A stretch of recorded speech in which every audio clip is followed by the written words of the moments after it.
Just kidding. Hey, welcome everyone to the Sketch Zone podcast. I'm your host, Carlos Gomez. Sketch Zone is live. This week, we're going to be talking to a really good friend of mine, but he doesn't know how good of friends we are. That, my friends, is Javier Guzman. Howdy, how you doing? Hang on. Hey. They didn't play. See? No. See? Yep. The one week I don't test them. They don't work. Oh, the pretest. You did do the pretest. Okay. Okay. See what happened. See what happened. Javier.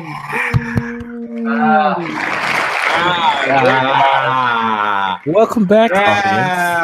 It's official. Welcome is official. I had to feed the audience their free food. Yeah. Yeah. Like, yo, buddy. I figured maybe you saved the applause for, people with more of a following. No, everybody deserves an applause. Javier, are you talking about me? Yeah. You put that to rest because Charlie, with his little 50 followers, he's here every week. No, just 50? Kidding, Charles. 50? Oh man, it's gonna be one of those shows. Shots fired. That's tough though because it's not. I checked out your Instagram too, Charlie. But it's like it's not really art based, right? I mean, it's like a life. It's like a life thing. I think last time I talked to Jack about this a couple of weeks ago, I was like, I think I need another one. Yeah. I definitely have my both all my social media integrated with all the artists are integrated with both of them. And every once in a while I post stuff, but Instagram has been food and kids. Yeah, that's a whole different. If I was doing that, I'd have like 10 followers, man. Yeah. Nobody, You never know. Nobody would care about what's making me fat, So right. I just don't know. We always talk about it, but yeah, I was like, I think I need another one, or just start switching it over. I don't really do every days or anything like that, but we'll see. Yeah. Oh, so that right there, that was Charlie B. Williams. What's up, everyone? I'm here. What's up, chat? Glad to be here. And Sketchbook Jack himself, Hey, Jack Kasperzak is here. I can use Charlie's line. I'm back. Yes. I was going Get it in your life. Get it in your life. I'm back. Yes. Welcome, Noelle. She's Get it in your life. I'm back. It's great. Yo, you can use that every week. Yes, welcome, Noelle. At the beginning. If you're watching live on the chat, let us know you're here and let us know where you are. Hey, Scribbler80 is in there. What's up? I'm here. Let's see who shows up in the chat this week in shame for not doing the. Otherwise, if you're watching live, you can interact with us. Otherwise, you can use the Sketch Zone hotline. That's 408-753-8248. That's 408-SKETCH-8. International callers, please use 011-408-753-8248. Last week, we proved that people do indeed use the Sketch Zone hotline. Sketch Zone, the original home of the Gluten Brothers.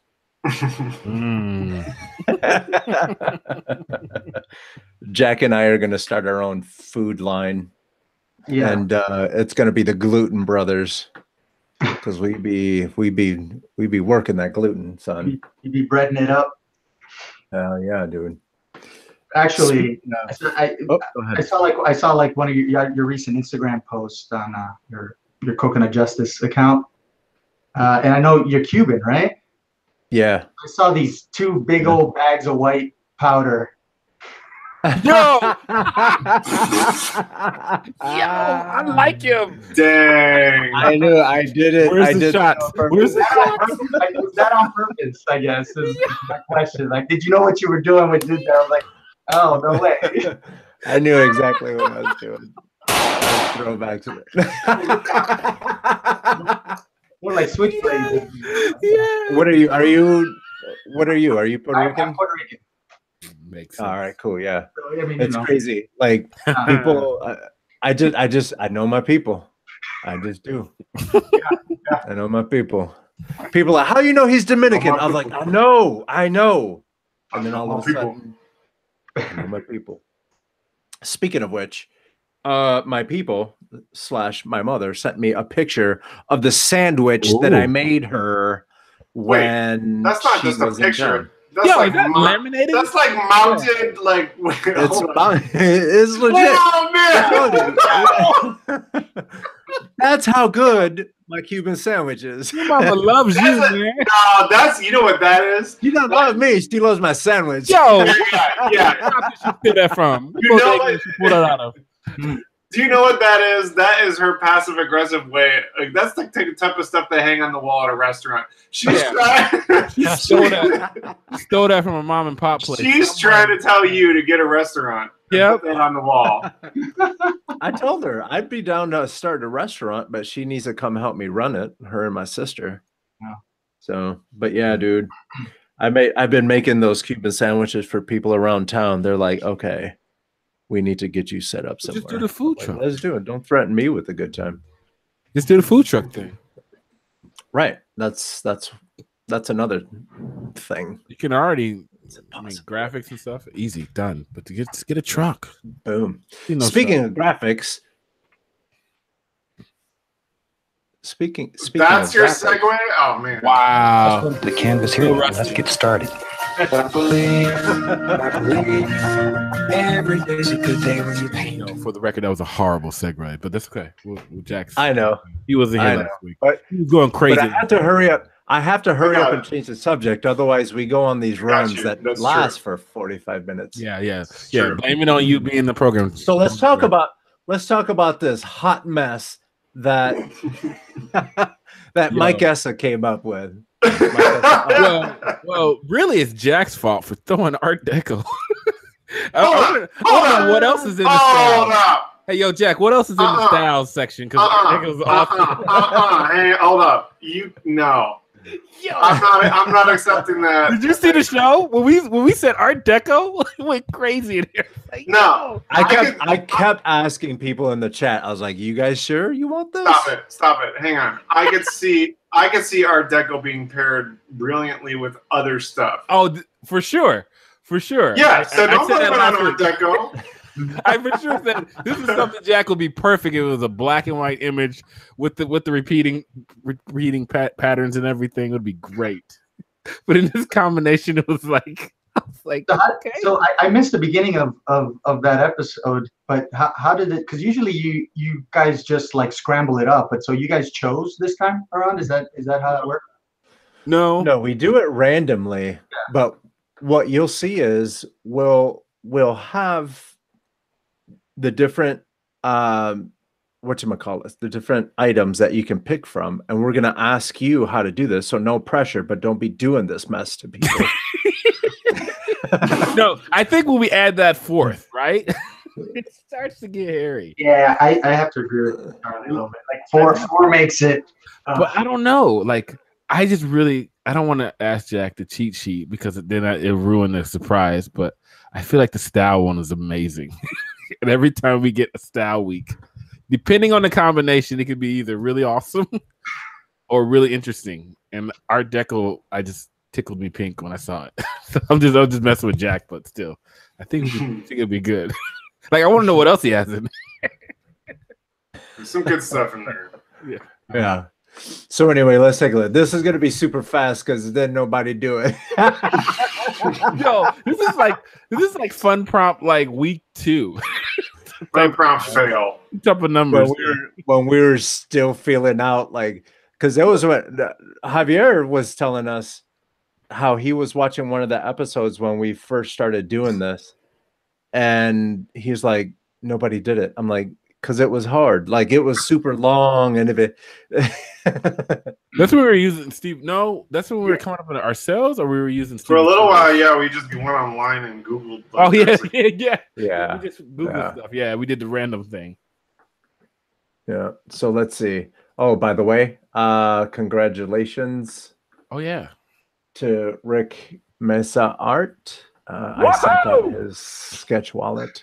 And he should be having it. If he doesn't have it already, it's gone. Mike, so he's the one that did this to everybody. So here we go. This is Jack's. Mm-hmm. This one is very nice. It is very well played. He pulled it out. Plastic speaker, you see. Like, and the only way I could work in tidy was the name of the news network. WTDY. I was sitting there thinking, like, where's the tidying? Is he? Was it the feather in his head? Clean something. I really that's what I was. I thought maybe he was done cleaning, and that's why he had like a feather duster coming out of his head. And then I was like, wait. That's a Native American, a native Lego in. No, she's into Art Deco. Come on. No, Art Deco is like.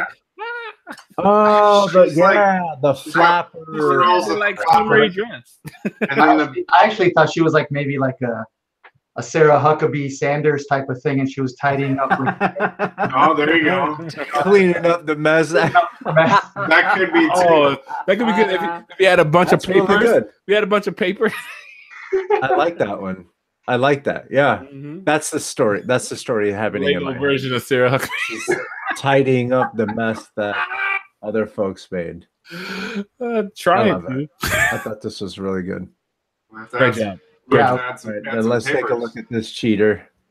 No cheating. Let's talk about this because I was weirded out that I'd never thought of this before. Okay, what is it then? What? Let's see. Explain it.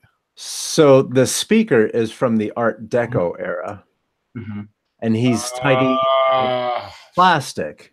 And then I threw in this little sunburst in the back, kind of dirtied up the thing. Used a little, hey, Shiloh's here. Hey, welcome, Shiloh. Shiloh. Good work on the beast of a prompt, boys. That was a beast. Yeah. So oh, and I was hoping that Jack would notice by himself, but he didn't. Oh, I noticed. Well, that Lego person. Is that my Lego person? Yeah. Man, what are you killing my character? Shots fired. Yeah. Actually, when I saw the prompt, this is actually what came to my mind was like a sound speaker, a radio speaker, not like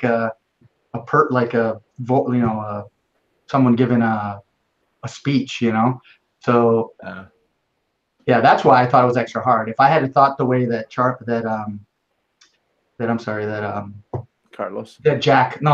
have thought about it and actually made it like a person, that probably would have made it a little easier for me.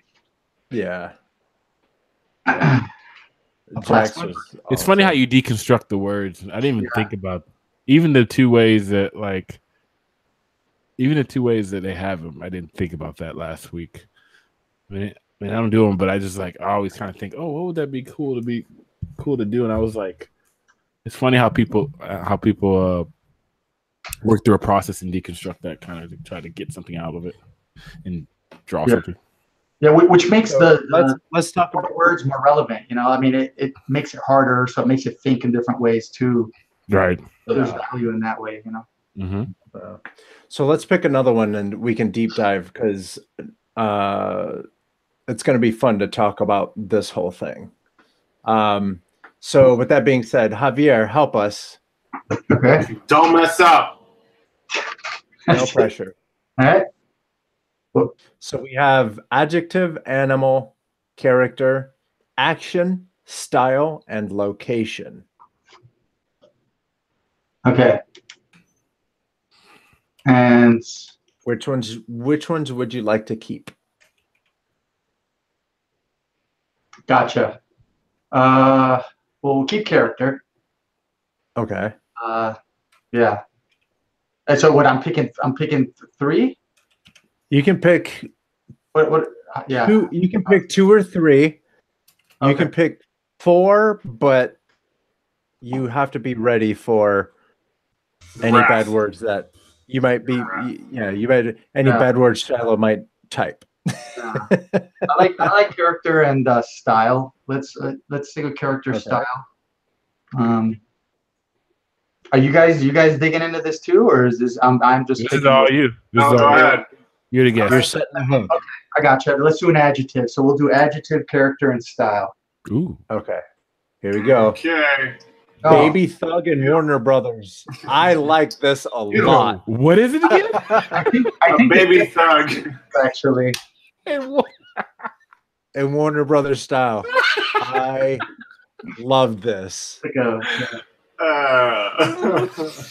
Baby Thug is pretty nice. Yo, that can be so many things. Yeah. Let's go over to the campus here and let's get started. We picked. Closing it out. Every day's a good day when you paint. Yo, look at Shiloh. Okay, I'm back on. Yeah. I'm back in with this. Nice up here.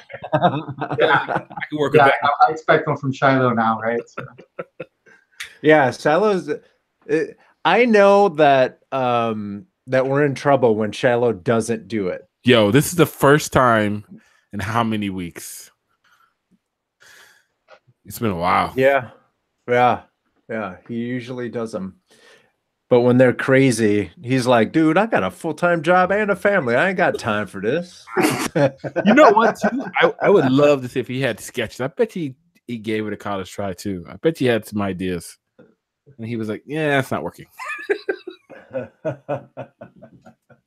Let me know if he did, Shiloh. I want to see that. Awesome. Okay, so I can't say that I did this by myself. I did it actually last night. And Noel was actually watching live, and it was it was hard just having that conversation with myself. Like, okay, so we're gonna do Art Deco speaker, and I went from drawing people to speakers and I picked up my speaker here, and I was like, well, that's pretty Art Deco-y. So I started building off of this, and these little speakers look like eyes and all this stuff. So if you follow me on twitch.tv/coconutjustice, there it is. Take a look and see. And it's, if you go to coconutjustice.com, it'll bounce you over too. But there's videos out there that kind of break down the process that I was going through to try to figure out what to do with this mess. Art Deco combined with plastic scared me off from the get-go. Yeah, I mean, Shiloh said that. Yeah, I made a game time decision like right after you said it. those are two different eras, like right off the bat. Oh man. So anyway, yeah, it's and it was really cool because Noelle was actually the one that was like, hey, you need to put Jack's character in there. And I was like, okay, cool. And she's the one who dismantled your character and everything. Thanks, Noelle. Yeah, so she gets sous chef credits on that one. Facing art. Yeah. But I think I did it in Photoshop and such. But what's going to be interesting is, have you guys heard that Adobe's coming out with Photoshop for the iPad next year? Yeah, it's the full thing, right? Yeah. Wow. They're saying that it's not going to be bits and pieces. Yeah.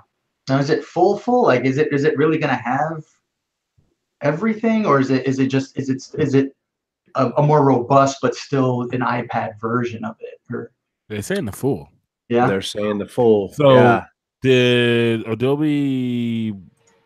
So the whole Creative Cloud deal is pretty much at least for Photoshop, at least for right now. Yeah. But did Adobe jump the gun a little bit too much? What kind of iPad is this going to run now? And is there a new iPad coming out that it's going to be basically? There will be. We all know there'll be a new iPad. They've been hinting at that. I heard it's supposed to be like a computer, basically. Like they're going to put the full iOS. Well, for the record, it is a computer already.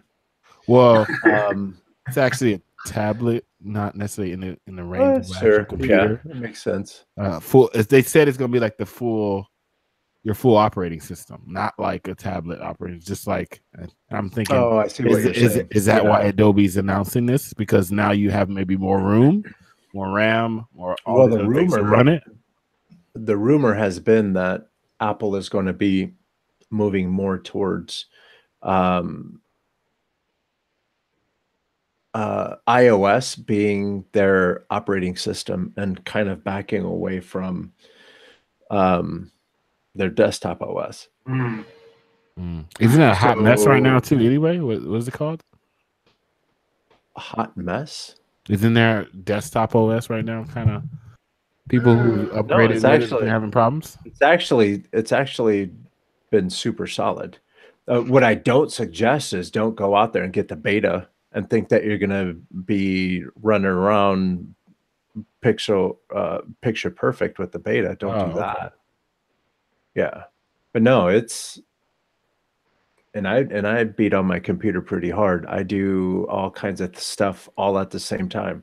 Uploading videos, downloading videos, editing videos, doing motion graphics, doing animation, doing character animator, all that stuff. I do all that stuff all at the same time. Podcasting. All right, calm down. You're so freaking awesome.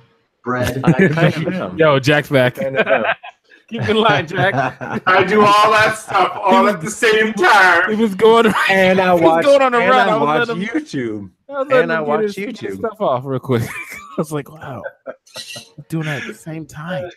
At the same damn. Yeah.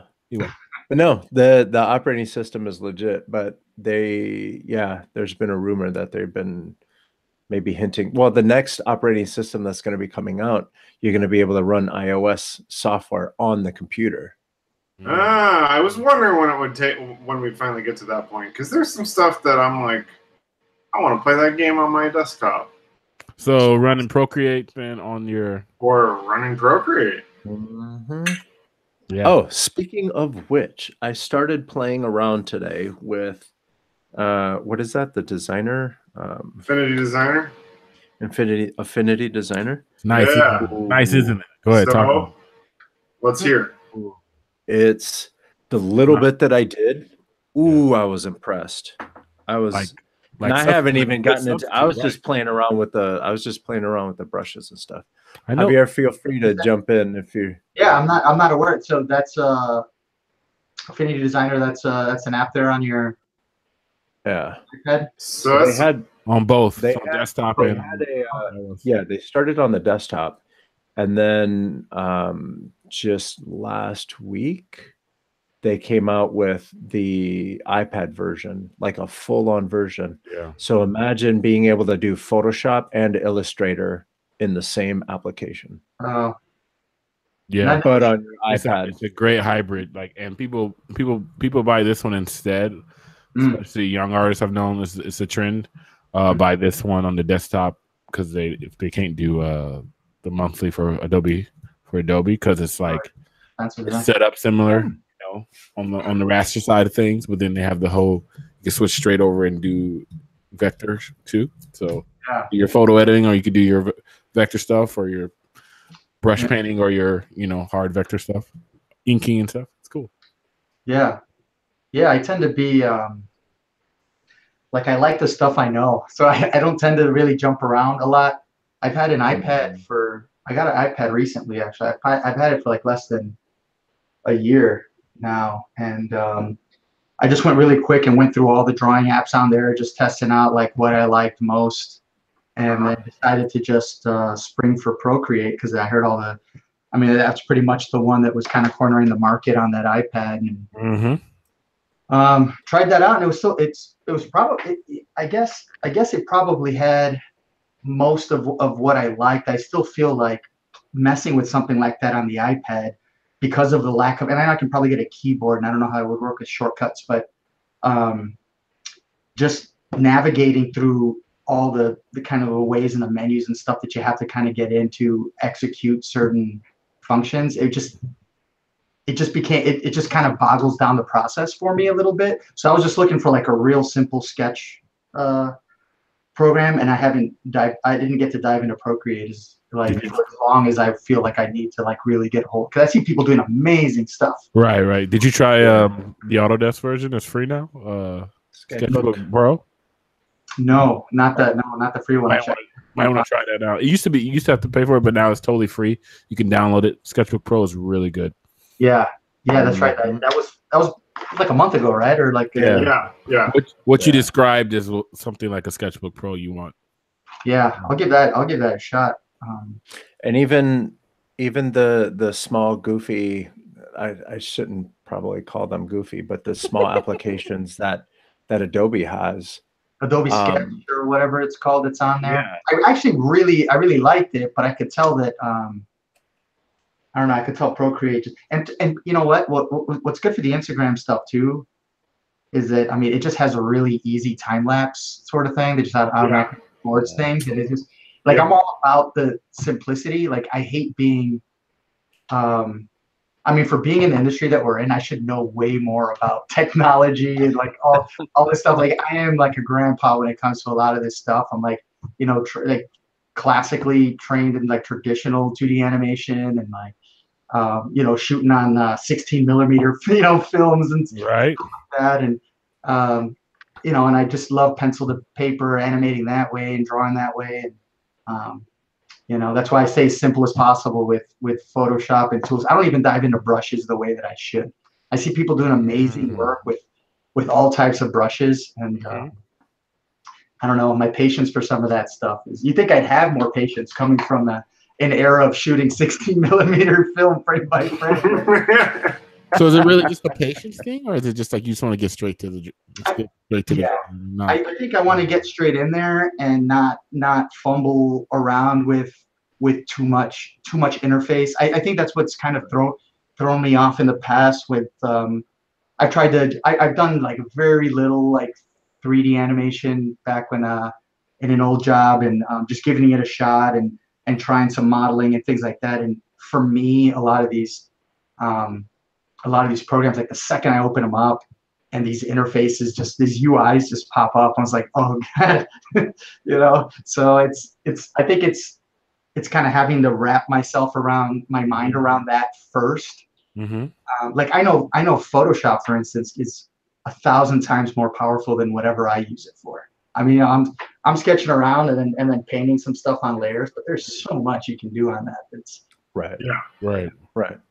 You'd probably, I'd give Sketchbook Pro a go. It's free and it's super simple. You say I can't afford it? Is that what you're saying? If it wasn't free, it's worth every penny. He didn't even bite. Didn't bite. That's weird. Normally. Yeah, I'll check it out though. Yeah, I'll check it out for sure. Yeah. So Photoshop and everything is going mobile. What else? What else was that? Jack wanted to talk about this Speaking of free things. Okay. University in France that some of you may have heard of. Gobelin. University Gobelin has announced they're going to be offering free online education. Free? Yeah, totally free.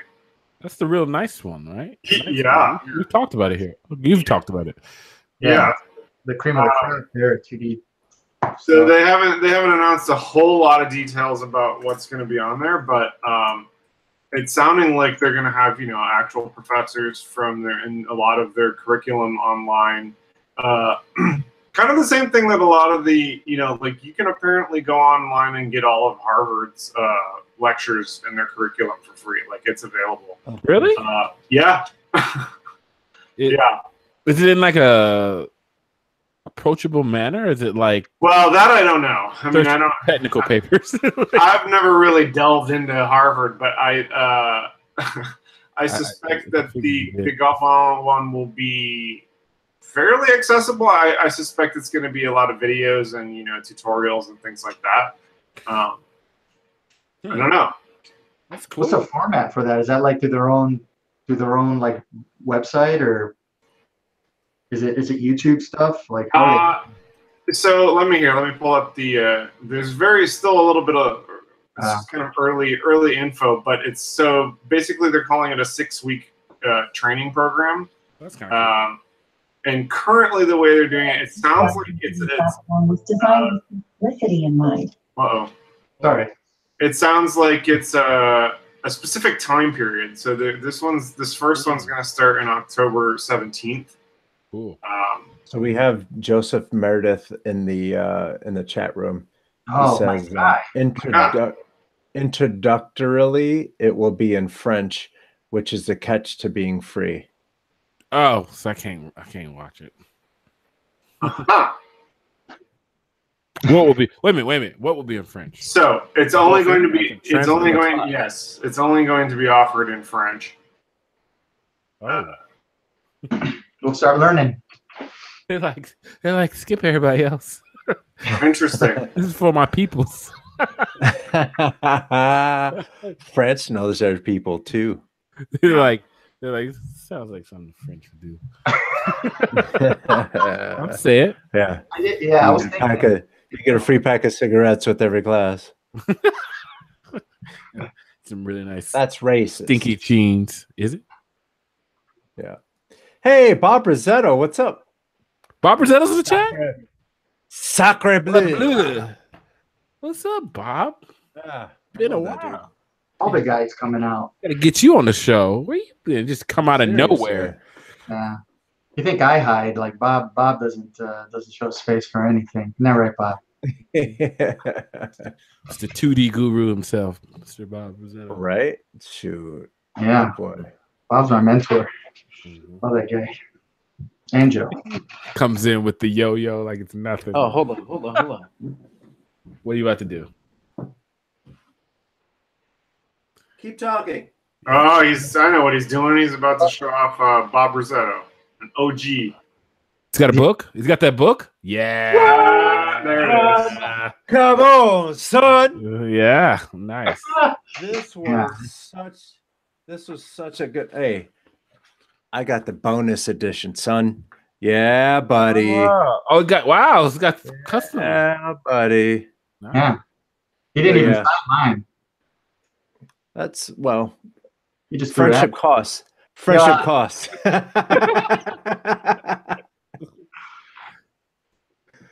Yeah, but I thought that was such a really good idea. I was like, I had to have this. Yeah. And basically explain it for everybody else. Yeah.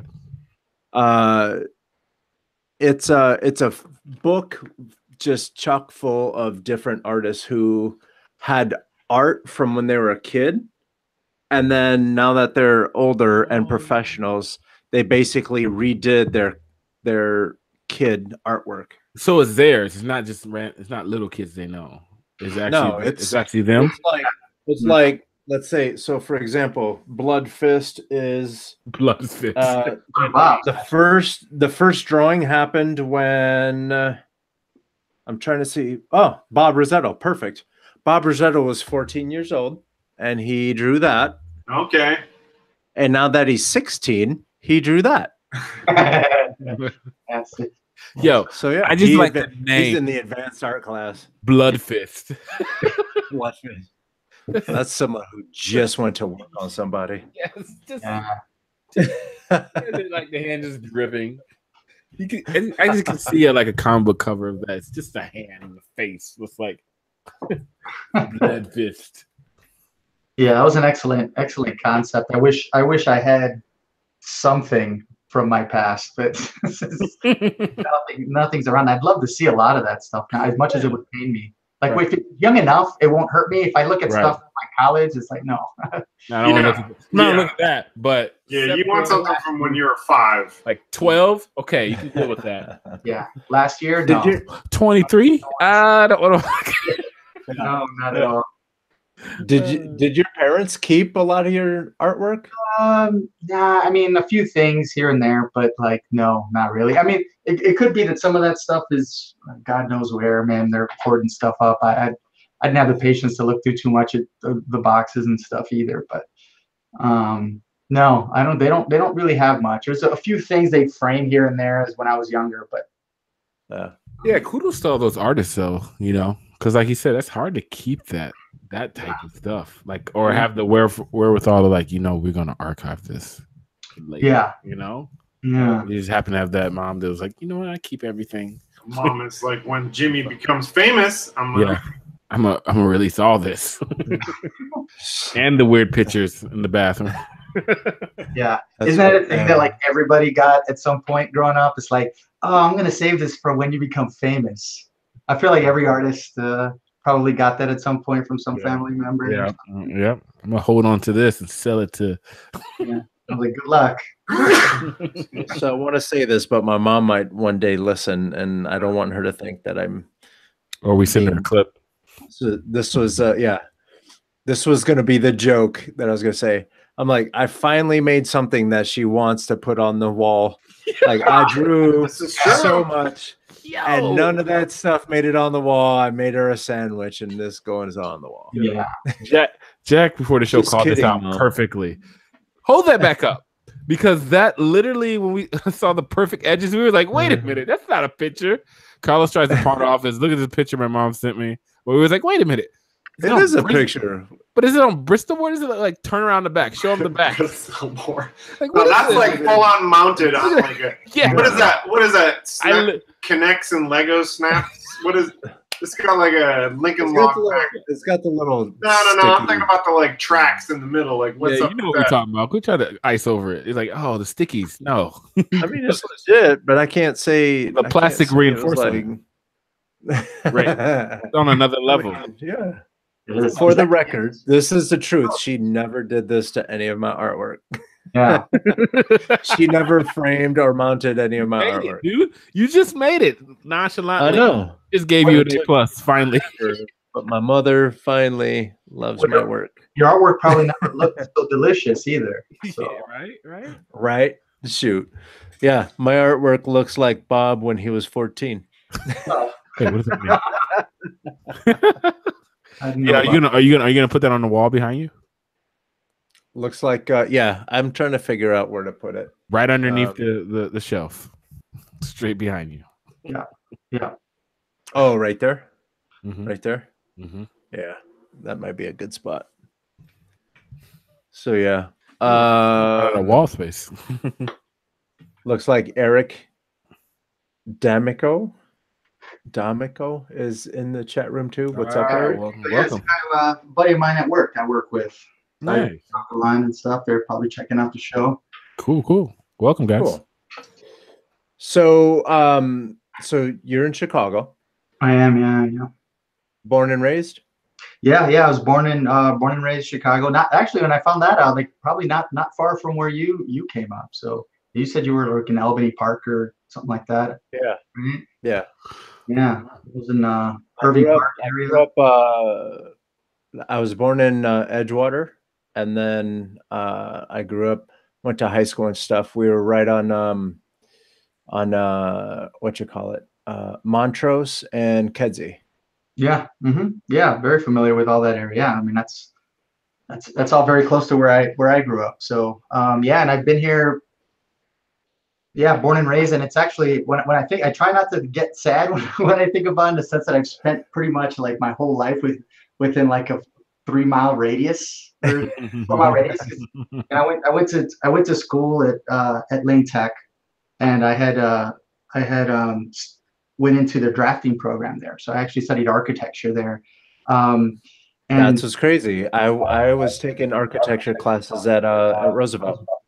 Okay, yeah. And it was, it's funny because growing up, I've probably drawn like probably a lot of us. You start drawing very, very young, 3-4 years old, and you're drawing cartoons, and you get into comic books and this whole thing, and then, like it was with me, somewhere around middle school, I start getting into basketball and liking girls and stuff. So you just don't. You don't draw as much. It's not cool. Drawing comic books in the 7th grade and stuff. It's like, yeah, I was, basketball, and then getting into high school, I played more basketball and on the team there. And then, my parents were like, well, I don't know, I don't think they were really sure of what the art thing could do, but they knew that being an architect, it was kind of a prestigious kind of thing, right? So it's like, well, you like to draw. That's sort of like drawing. You can draw buildings, make a really good living out of it. And little did they know that you probably couldn't make much money as an architect. I don't know. But yeah, studied that, and pretty much 7th, 8th, and all through high school, I kind of didn't even draw anymore, man. I wasn't drawing any, cartoons, comics, character, like any of the stuff I really liked. I just wasn't doing any of that. It was just You know, it was just buildings and like floor plans and stuff like that in high school, and hanging out and playing basketball and, you know, all the stuff you do in high school. So I really stopped drawing for like a good 7 years period in my life until what park did you play basketball in all the time?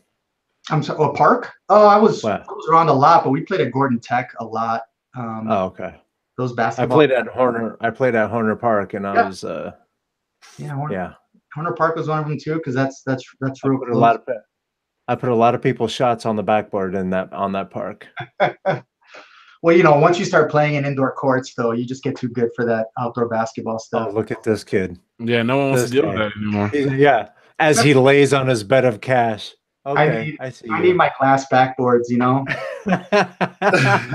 It's the knees, man. It's the knees. It is, you know, it is the knees. Learn about that. You play the knees. Yeah. Okay. Right. You don't deal with that no more. You get your bougie shot blocked. Bougie shot. Okay. No, what you do, especially in Chicago, you play when it's like 115 degrees outside. People are melting. You go and you play some basketball, and you wait for the little popsicle guy to come up. Yeah, I kid. I did plenty of that in my day, of course. But I will say that Chicago has some really good outdoor courts. So yeah, some of the best courts I played on outside were like right on the lakefront, though. Yes, you get the breeze. Yeah, and you get and it's still hot though. Yeah, you got to get there early, or you're waiting. Really competitive, man. Waiting. Oh yeah. I mean, Chicago basketball scene's no joke for sure. Many a fights I've saw. Yeah. When you say the word competitive, I just mean people. Somebody's gonna get knocked out at least once. Yeah, probably. Yeah. You know, that's when you move to the next court though, because then you have to clear the court. Because people always like leave toward their car. And you gotta. It's like, okay, cool. Or they come back later with more people. No, that was cool. All right, so you got a limo to Lane Tech. That's silly. You got, someone was delivering your Michael Jordan's Air Ones, specifically for your pickup games. Yeah, Michael Jordan personal was this gym. before or after you were getting the massage and the all that stuff? Well, sometimes I get them on the sidelines in between. You gotta make sure you don't cramp up. I see you. Okay. In between free throws, yeah. So, that's what it. Yeah, but his friends came in. Gotta support them. That's right. Let's talk about this art though. Sorry, it's looking pretty good. Or that, I guess. Yeah.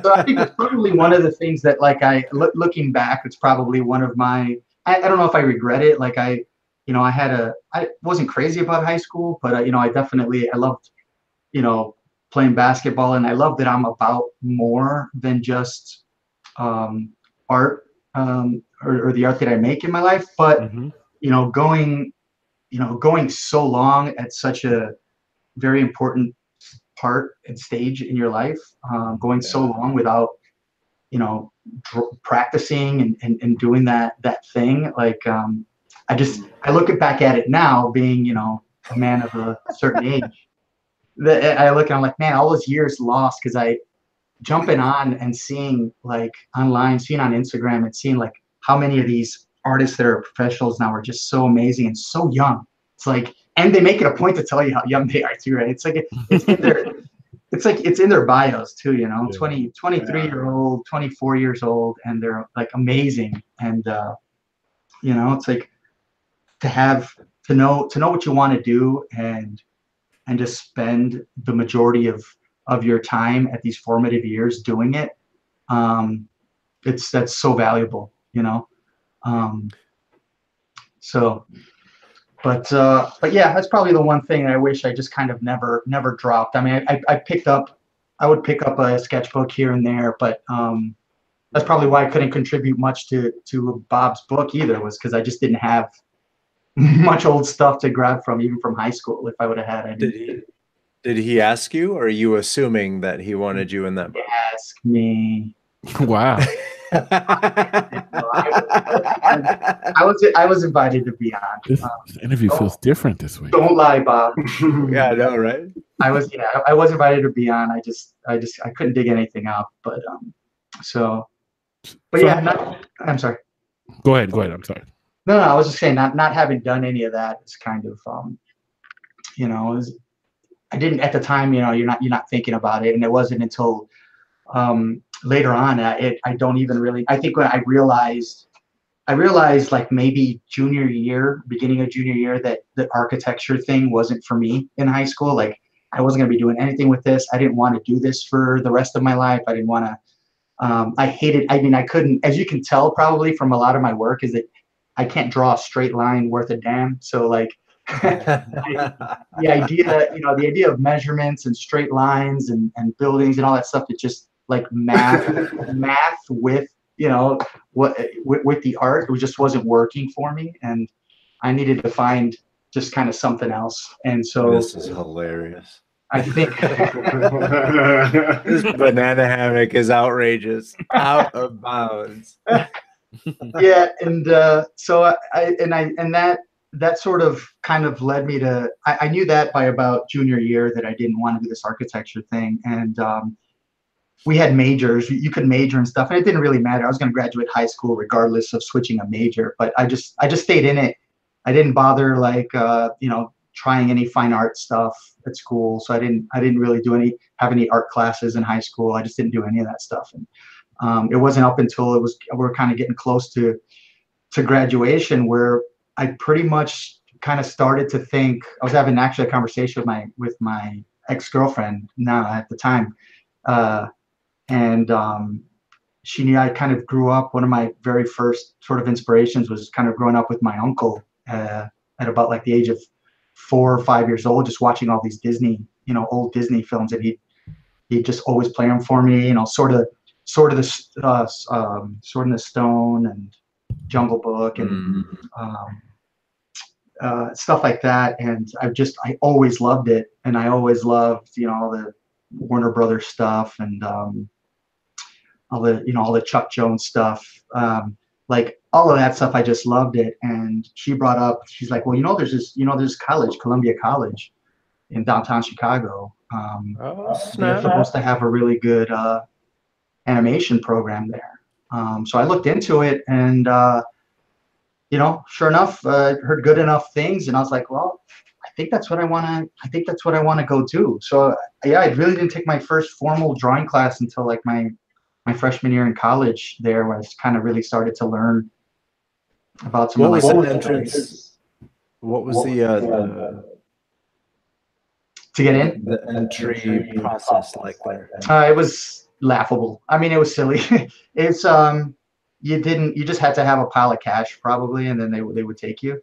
No, you had to. I had taken an ACT, but you didn't need it. You didn't need any kind of testing.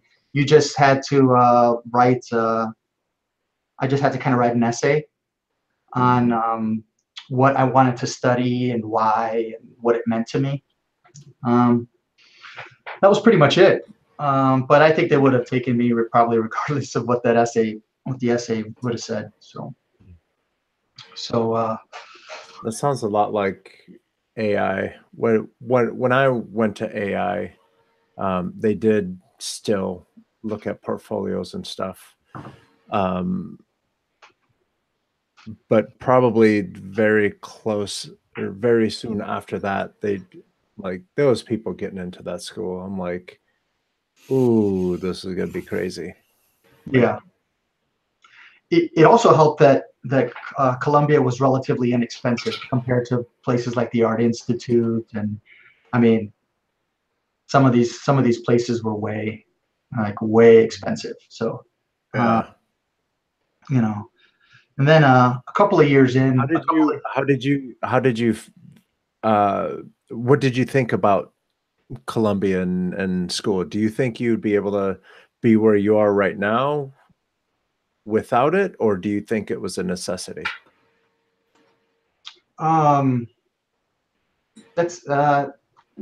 That's tough, because I think I am where I am now because of I owe it mostly to all the connections I've made and the people that you meet. And I think the education is, for the most part, what you make it.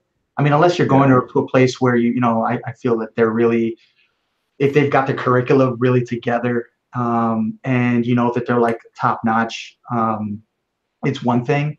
But you can still go to these classes and not put in your all. So I think it's all within you. And I definitely made, I've met the people I've met because my first my first art job actually was through a friend of mine that I met my sophomore year there, Bruno Wernick. He's out in LA now, and he's doing some stuff out there, working on feature films and things. And there was a spot that he was making educational games for kids, for children at the time. And so it was a group of guys from the Art Institute, and I kind of interviewed with them, and I got a job there.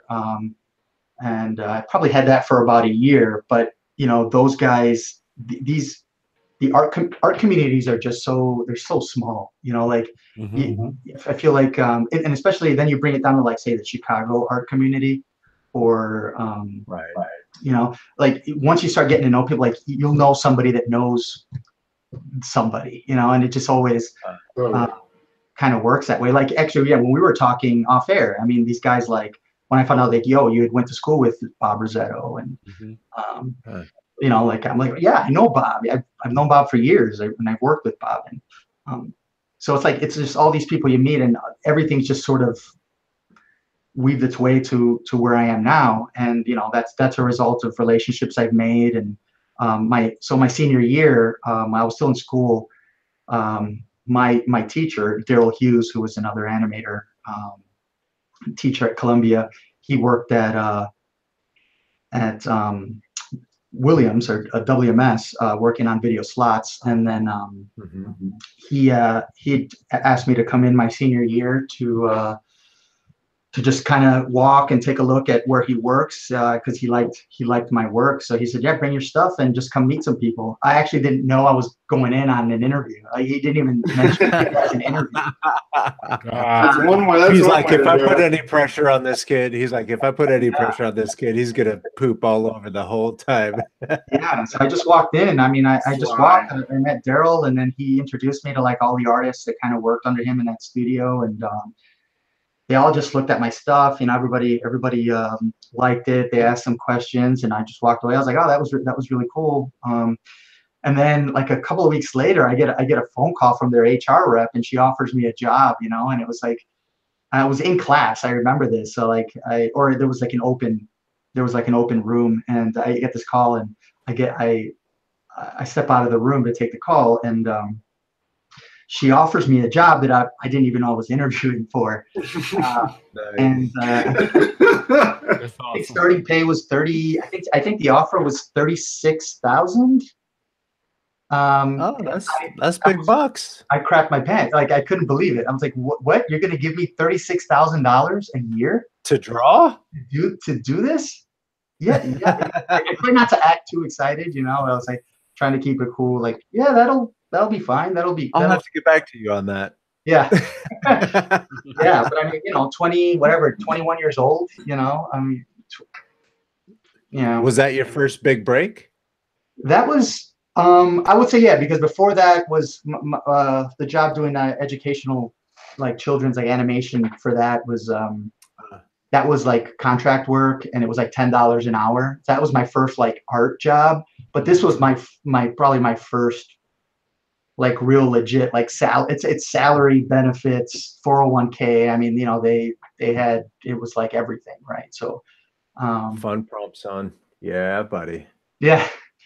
So that was it. And I was there for so long, man. I think, which unfortunately, it's fortunate. I'm fortunate, and I'm unfortunate for a lot of reasons, but in a way, I think jobs like that can, especially early on, they can be the proverbial velvet noose. You know what I mean? Like, yeah, so young, and kind of, don't even really know what I'm about, other than like, I mean, I'm still learning now. Like, you just never stop learning about art. You never stop applying. You never stop doing. And when you're in a position where you're getting comfortable and it can hamper you a little bit, like you're 21, I'm young, I got a little bit of money, I'm gonna go grab some drinks with some friends, and I'm not gonna balance my life very well. I'm maybe not gonna draw so much outside of work. There's just all this stuff. My priorities are just kind of get all kind of mixed up at such an early age. And so so what kind of stuff were they asking you to draw at WMS? Well, at the time when I first started, I mean, there's some really old platforms we were working on, but we would basically design these slot games.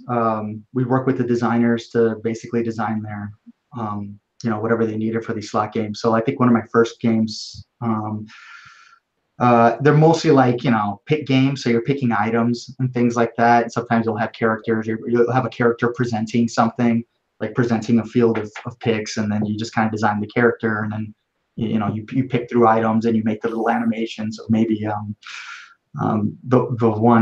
the game I had was just like, they had different levels that you'd get awarded, like different. I think it was called Keeping Up with the Joneses. And you basically, like, you had a character and you get all these, I don't know, like the player you were playing against, like a computer player, they'd get an item and you basically have to one up their item with what you got. It had to be more valuable. Okay. Yeah. So like they get a car. So I would animate like five levels, or I would design like 5 levels of a vehicle, for instance. So it'd be like a beater, like just a really busted up car. Then I'd have like a mid-level, then I'd have like a luxury, and then I'd have like a sports, like a decked out sports, so like maybe 4.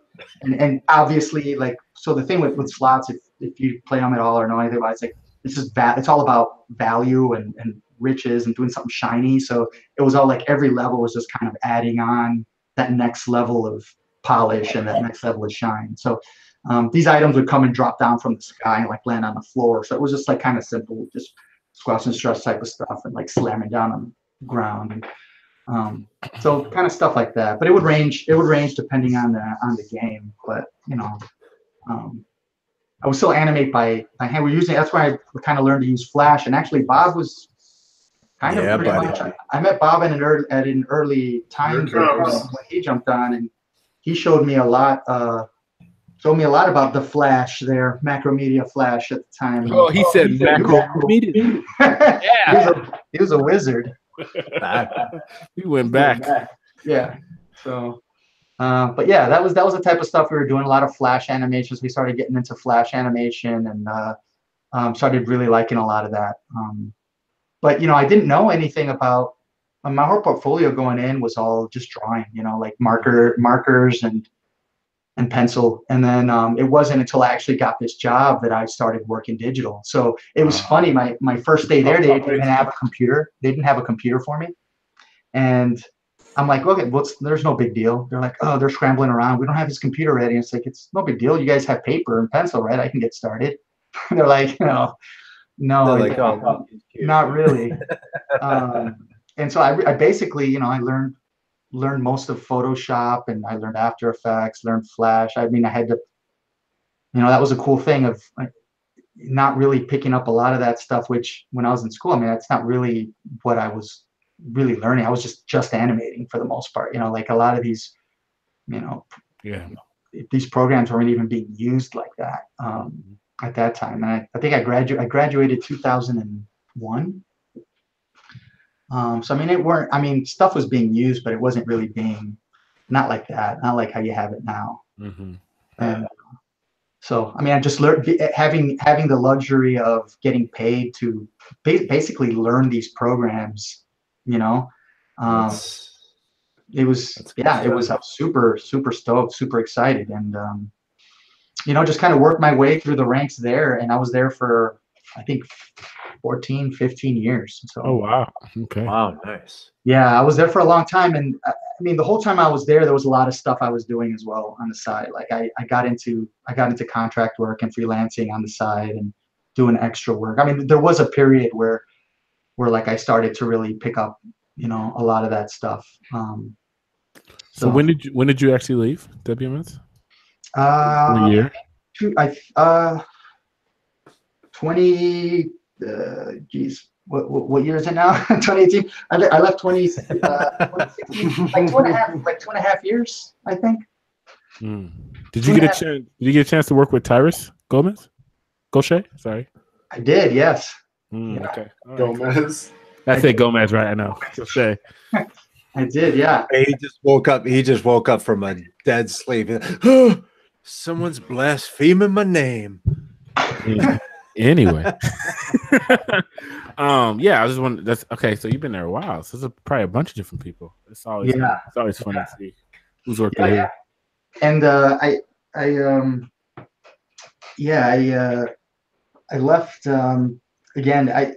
Everything kind of leads me to where I am now. So as far as going back to the question about needing the school, I think you need an avenue to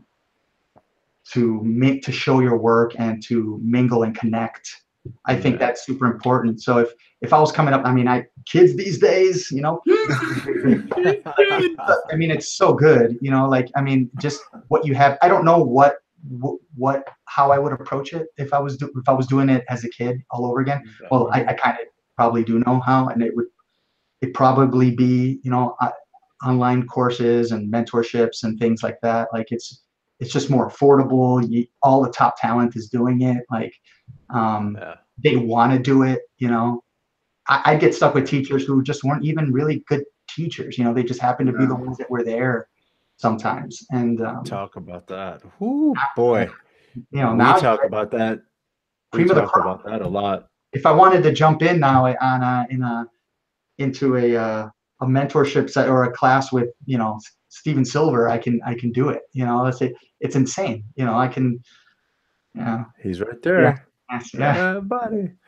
Yeah. So it's the talent's crazy. So Eric says WMS was a really good gig. So many connections. Yeah. Mm-hmm. Yeah, and you really start learning. Like, I mean, these small worlds. I mean, we met.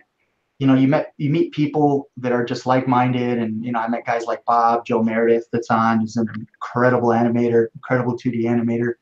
Yeah. Well, Dave Pryor, which I don't know if you're familiar, if you know Dave Pryor at all, but he was our art director there at WMS, and he was a director at Warner Brothers as well on Animaniacs, and working on that stuff earlier on in his career, and that's pretty cool. I mean, you work with some just a lot of talented guys, and and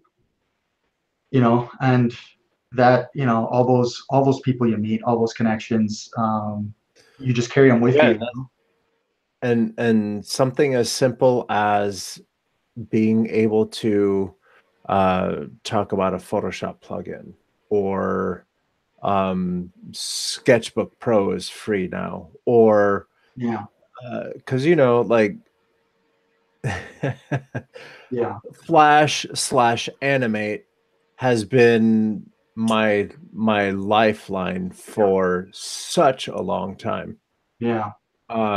Just being able to talk to someone about that, you don't run into those people all the time. So if you have a whole room full of them. Wait, do you use classic mode UI? You switch over to what's your, you can choose the I go there's a limit to my old.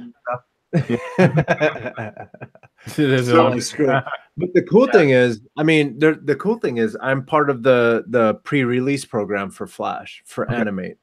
I can't wait for them to rebrand that Flash. But and I'm not saying that they are. When you say Flash, everyone knows exactly what you're talking about. Yeah, they know what you're talking about. Yeah. You say Animate, they're like, what? It's always it's gonna be Flash. It's like the Sears Tower, Yeah, exactly. What's it called now? Willis Tower. The Willis Tower? What you talking about? That's the French way. That's the French way of saying Sears Tower. But no, I'm part of the beta program, or the pre-release program for Flash, so I get to see a lot of the things that are coming out that they're working on, and I'm like, hell yeah, dude, this is gonna be, you guys be ready, because Flash is coming back. I hope so. I got into conversations with Bob about that a little bit too, and how just disappointed we were that like Adobe has just pretty much sat on it and done zero with it for the time that they had it. Like, you'd expect there just to be just more behind it, just more, just do something with it, make, So I 100% agree. There's some really cool things that they're doing though.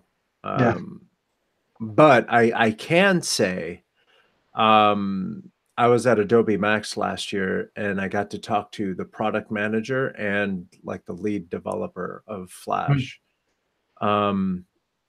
And that same guy was the guy who built the camera tool in Flash. So I got to give him a high five, because that camera tool is legit. Yeah. It looks good. I'm not. But yeah, I was talking to them about getting like a bitmap brush in there. Okay.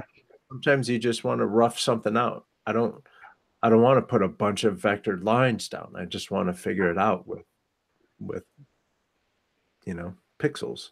Yeah.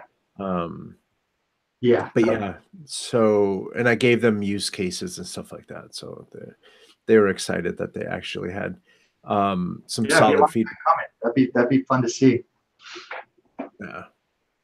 So hoping it just doesn't die, go by the wayside and people just kind of forget about it, I mean, it definitely had its haters, Yeah, there's still a bunch of studios that still use it for. Yeah, that's the thing, is that they don't really publicize it, but a lot of TV shows and stuff are actually totally done in Flash, and they just don't. It just doesn't. I don't know why. What's up with that? But they just don't get publicized. Yeah.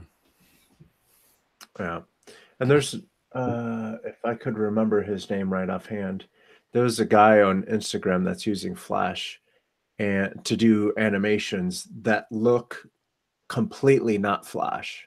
Yeah.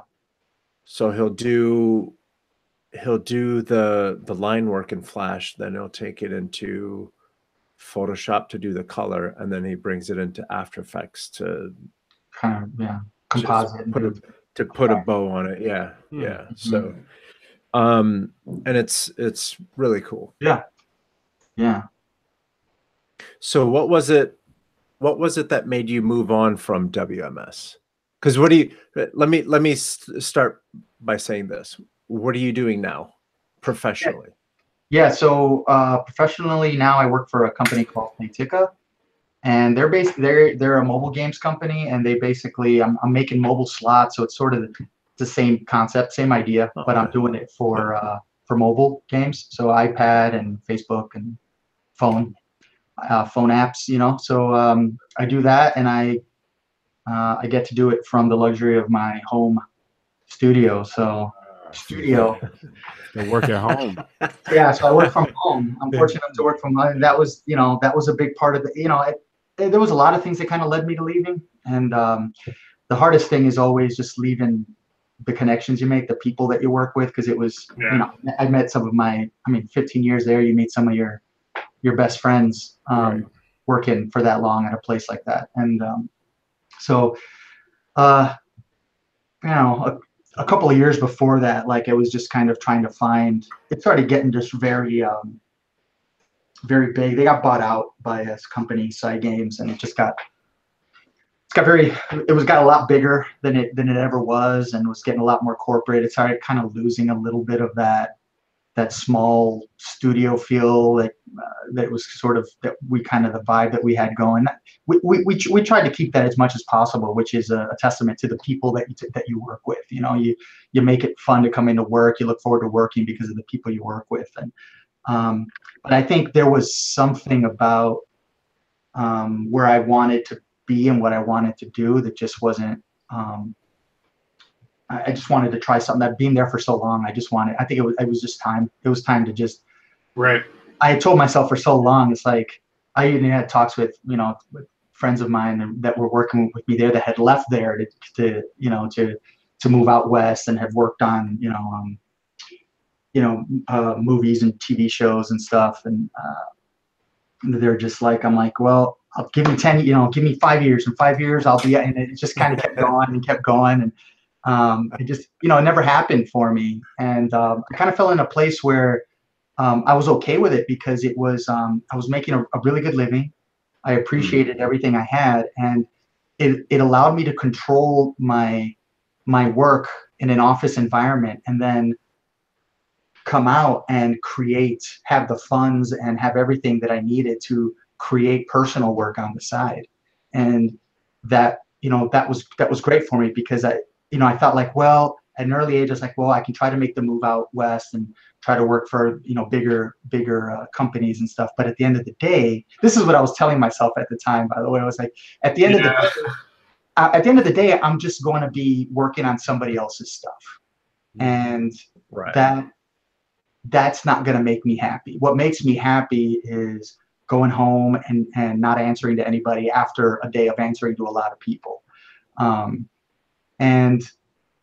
I was good. And I sort of built everything I had at the time and saved up and just did everything I needed to do, and was able to still, freelance for, I did some freelance for Nickelodeon on the side coming up, and, BentoBox, and other things, illustrations for like tops, cards and things like that. And so I was doing that sort of stuff, and then still doing extra stuff on the side, like personal work.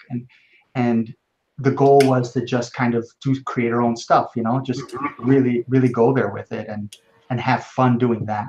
And as long as I had a job that I knew I could go into and do, and like the people I worked, that allowed me the time out of the office to be able to do that, then that was a win for me. So when I think I just hit a point where it was like, all right, 15 years of this, I need to at least see at that point in my life, like what this is all kind of amounted to. What am I worth? It's just, it was kind of a test to see, like, yeah, for sure, how you never really know how you're valued. I mean, if you're in one place the whole time, like, you're never going to know your true value. You gotta venture off. You gotta kind of get tempted by something else. You gotta maybe even bring it to the table and say, hey, these guys really want me. You have to sort of see who you are outside of that persona. Yeah, exactly. I was lucky enough to have a couple of suitors, a couple of job options there, and this one was offering a really good pay raise and work from home option. So it was like, for me that was kind of a no-brainer. And I was like, well, now I can really dig in if I'm at home and really still venture into side pet projects and personal projects. What they don't tell you is that you get a lot more tired as you get older. I should have figured that part out, but yeah. So I have more questions about that, but I wanted to share with you, and thank you, Shiloh. Shiloh in the chat, actually, I could have probably used this dude as my as my artist inspiration, but check this out. Look at that. And that's Flash, Photoshop, and After Effects. That's legit. And that's Photoshop and After Effects. That's it. And that's like Flash, Photoshop, and Flash. After Effects. It's like 6 arm drawings, animated. too, The what? It's just like 6 arm drawings too. Right. Right. So yeah. Oh, there. Yeah, it's great. Yeah. So. And true, the stability of it all too. In a market where you always. That's the thing too, and I see that there. My boy Eric there kind of makes a comment on it's hard leaving something that feels so stable. Yeah. It's you feel like that freelance lifestyle is like a young man's game almost, sort of thing, right? It's like at some point you're like, well, what do I do if I which I did. I tore my I tore my ACL, you know, playing basketball. It's like, well, what if I, you know, what happens if I, you know, get sick? Like, well, I got to pay for medical coverage, or like, you know, Right. and then, or I have to worry about what my next job is going to be, you know, that sort of stuff. It was already, I think, at an early age, which is what I kind of meant by the velvet noose, is that when you have something so stable, you don't take chances, you don't take those risks, and Right. in life, you just kind of have to take those risks. And you know, even still with that job, there were plenty of opportunities for me to venture out and take a risk, you know, like leave it for something else and really pursue something else. And you know, at the end of the day, I just kind of circled back, and I didn't, for whatever reason. And so you went from designing video game slot machines to your house designing video game slot machines. Way to really go for it, kid. Wow. Yeah. Well, yeah. Dang. Dang. Yeah. This interview feels weird. Yeah. I'm just kidding. Way to go for it. Yeah. Yeah. Way to really stretch your creativity. Yeah. A lot of, you know, dipping my toes into you know, contract work and freelance work. So, you know, working with a couple of these places, and you know, but it was always, you know, that was always kind of burning the midnight oil, you know, like always extra work, which made for great extra money. But, you know, at the end of the day, what do you have, you know? Right. And I think, you know, I was teasing earlier, but it sounds like you've been doing not just the slot machine work, but you're working with Nickelodeon and those guys. Yeah. So and again, that becomes a matter of some of the people that you start working with. Actually, when I was at WMS, one year there, very early on, not even that early on, maybe 2000 and forgetting the year, maybe 2005 or something like that, 2006. I remember Bobby Chu coming in for an interview, actually, for a position. Yeah, I mean, I just saw him walking through. I wasn't involved at that time with like the leads or whoever was interviewing for open positions at the time. But like, I remember he was coming in, and we had an influx of a lot of Canadian talent kind of coming in, interviewing for jobs and stuff. And I don't know if you know who Steve Lamb is, but was another friend of mine I met at WMS who later on left, and he'd won Emmys for character design for like was it Chum Chum and Fanboy over at Nickelodeon, and so he's back in Canada now, I think, working what he's working on at the time now. But he got me a job, some freelance work, working with Jorge Gutierrez on El Tigre, and that was the work I did for Nickelodeon. Was I worked on El Tigre. I had all of those episodes downloaded somewhere. Yeah. So yeah, that was some of the work I did for them. And you know, you have the conversations. They're like, hey, there's more work for you if you want it. Just, you know, move out here. And you started getting into that. It's like, there's more this way, you know. And that show was canceled probably like I think the next year, unfortunately. Like it went one season or whatever. But you know, that's not. I think those fears, I mean, they're justified in a way, but you have to, if it's something that you love and something that you want, you just have to go for it, and you can't let that stuff sort of get in your way, you know. And let me give you a pep talk. There's echo happening. Yeah, there's real bad echo. I think it's on Javier's side, but that's a shame. I don't hear anything. With skills like yours, the hardest part of making it in Hollywood is getting to Hollywood. That's it. You have to pack a U-Haul and drive that bitch out. Because you don't. And Jack can talk about this way more, but it's exactly what happened with you at WMS, where you met some folks. But in Hollywood, you're going to work with those people, and those same people, that same dynamic happens. Jack, you want to chime in? Yeah, I mean, it's a very similar story, actually, you know, and I was at Digital Domain for literally just shy of 10 years, like one more month and it would have been 10 years. And it was kind of the same situation. Like I never went to school. I never intended to go to school with visual effects in mind. It wasn't even really on my radar. I sort of fell into it.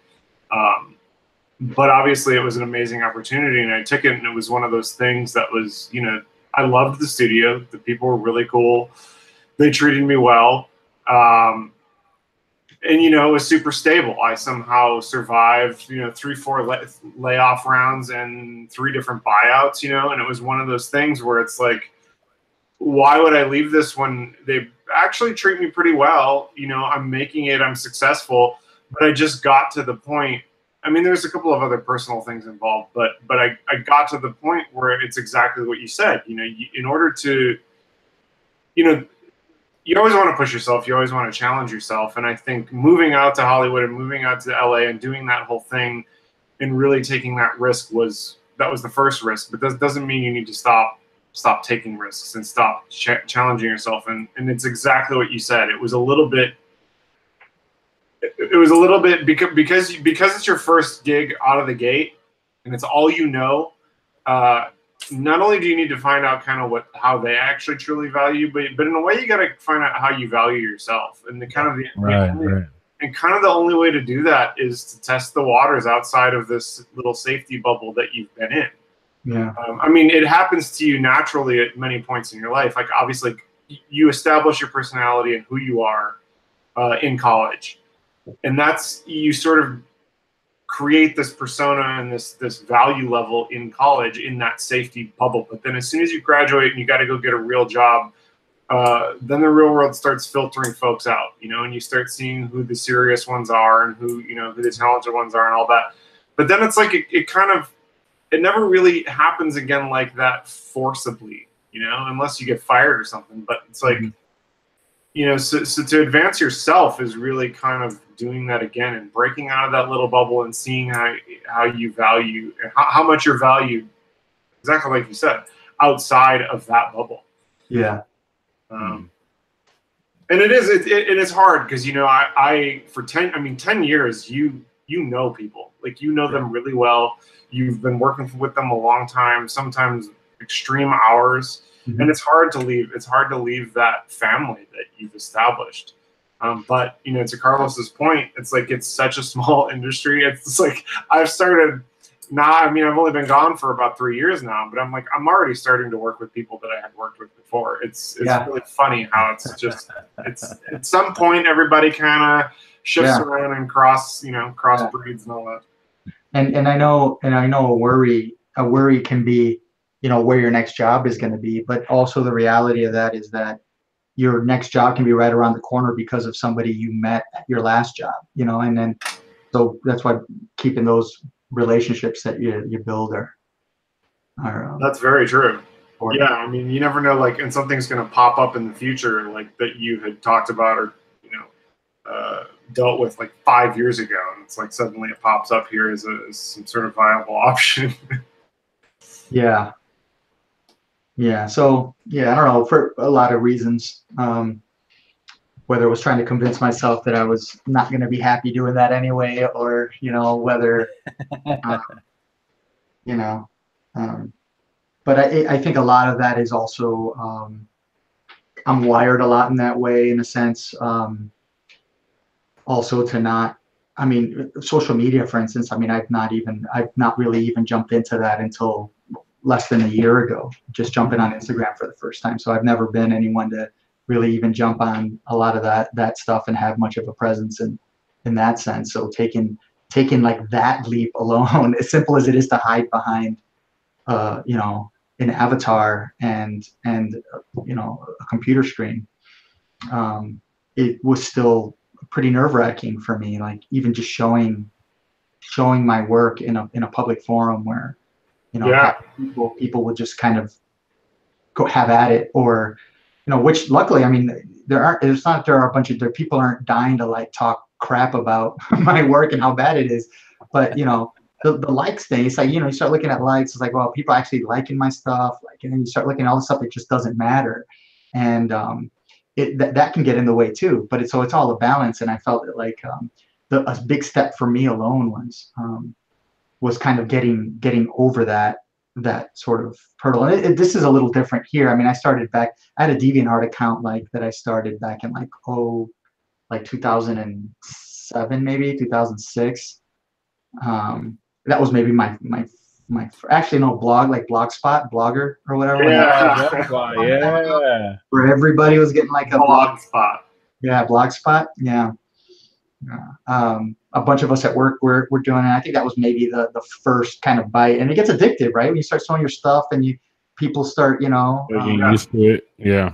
You miss it. And I think for me, I've always battled personally with just a roller coaster of inspiration. Sometimes I'm very uninspired. Sometimes I don't want to do anything, and I go through bouts, and I probably hit one of my longest bouts right before I got this job now, of just a lack of inspiration, not wanting to create much, and just kind of getting bogged down with other things in life, and just kind of getting out of the loop as far as the art community went. And I figured, I told myself, well, I'm going to force myself to just get on Instagram and just force myself to post stuff even though I don't like it. Just force myself to get out there and try to kind of overcome some of that stuff, which I figure there's got to be more value in that than anything else. Just really trying to break out of that. And it's work, man. The amount of DeviantArt worked. The problem with that was it was just getting so difficult to just post stuff and people to see. It was just but Instagram makes it so easy, which is why it's that's the only thing I really mess with right now.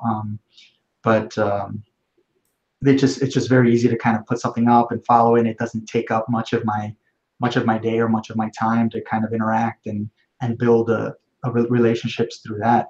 So that's been very helpful for me. Trying to get. I will point out that you're being super humble, because it's not many people that have an Instagram account for a year, and someone at the caliber of a Tom Bancroft actually comments. So yeah, on their work. So yeah, Tom's sort of my. Yeah, he's a great dude. And actually, I've met Tom. I first met Tom. I think I insulted him, but I met him on.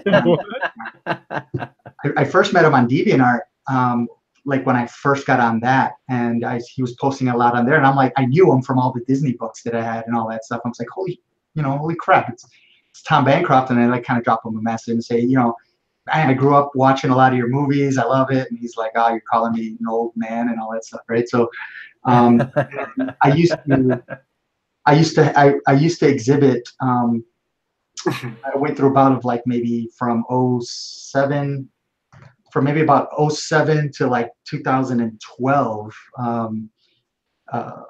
I went through a round of exhibiting at San Diego Comic-Con.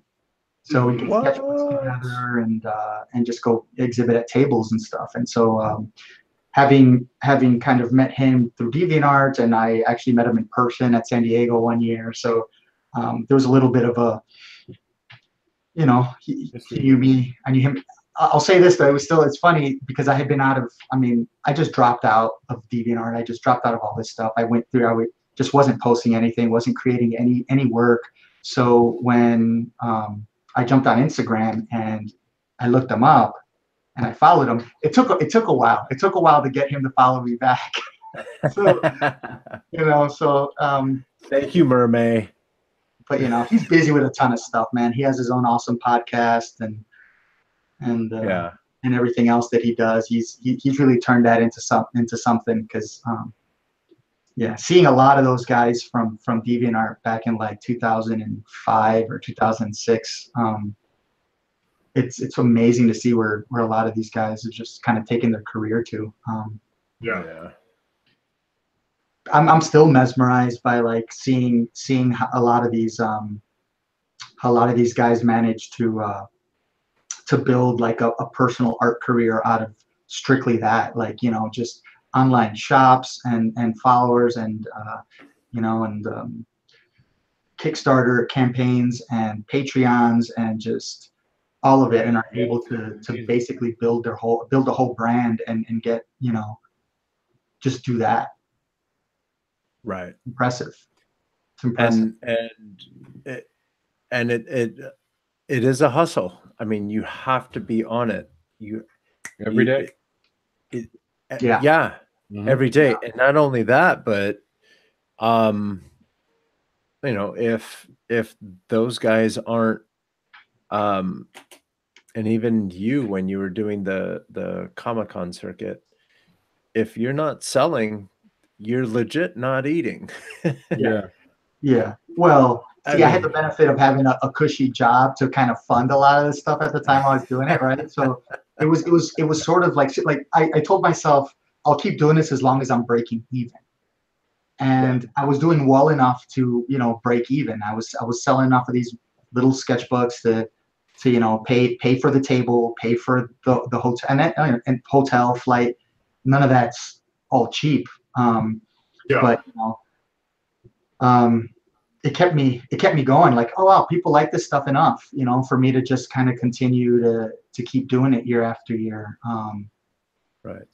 And then at some point, just sort of. And what's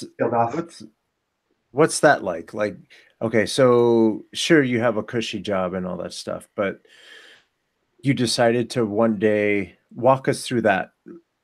To one day you decided okay, I'm going to go and have a table at San Diego Comic-Con, which is arguably one of the biggest, if not the biggest Comic-Cons. Like, you have to have a certain set of marbles to be doing and a certain set of friends. So I never did anything by myself. So, you know, yeah, exactly.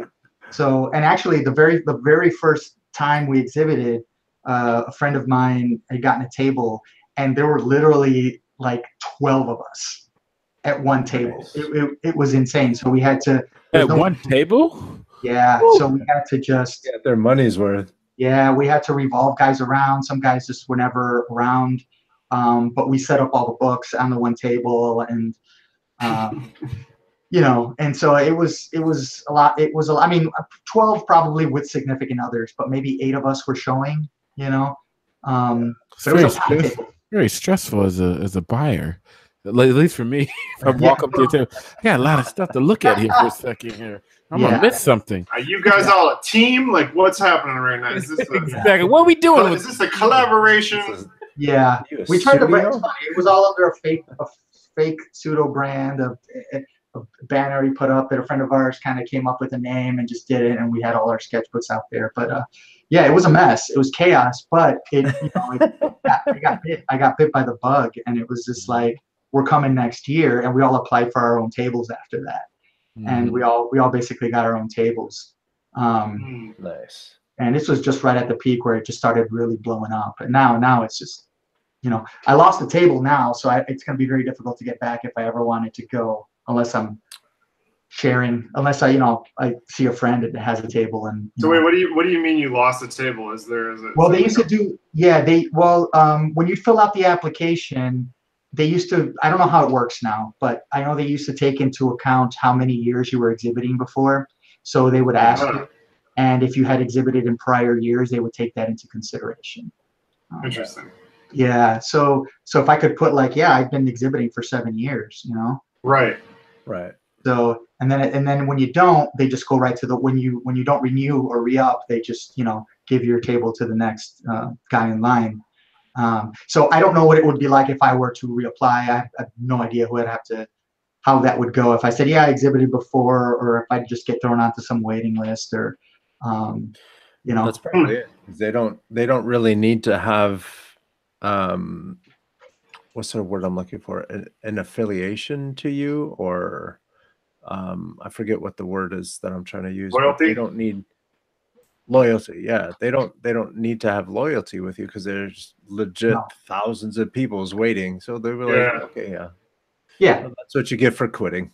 yeah, right. Wow. Yeah, but they were really good because I always re-upped very late, and they would always email me like, "Hey, are you coming again this year?" Like they were really good about it. I'm not sure how it works now, but the last time I exhibited was 2012, I think, actually. So it's been a good amount of years, 5 years or so. But yeah, seeing everybody there just grow as artists, you know, is inspiring, you know. And even like you were talking earlier about Bobby Chu coming in for an interview and stuff like that. If you guys are watching Adobe Live at all this week, they're doing live illustrations. So if you go to behance.net/live, they have Bobby Chu. He's there this week drawing live. Yeah. That guy's so talented. He started school too, right? Yeah. Schoolism or no? Schoolism, right? Schoolism? Yeah. Schoolism. Yeah. So it's crazy. Teams are pretty huge. Yeah, that's pretty cool. Yeah. So yeah, that was, you know, and then after that, coming back to Chicago after doing some of the San Diego stuff, you know, I tried my hand at Wizard World, and they used to have it here over in Rosemont. And, haven't done C2E2 at all yet. Oh, yeah. I think you would like C2E2. Yeah, I've been there. I've never you know, had a table there or anything. But if and when I ever jump kind of back into it and finally make something to show, that'd probably be the first place I hit. Nice. But yeah, because it's close and the the overhead is not that much. And it's big now. It's nice and big now. They've grown it pretty well. Yeah, pretty legit. Yeah, so I think all of that sort of helped me sort of break out of a little bit of a shell. I was always sort of not quite introverted, not quite extroverted. I was always just sort of, I would assimilate and just kind of be well enough and kind of in the middle and just kind of hide. You know, the 6'4" guy hiding in a crowd, you know. Nice.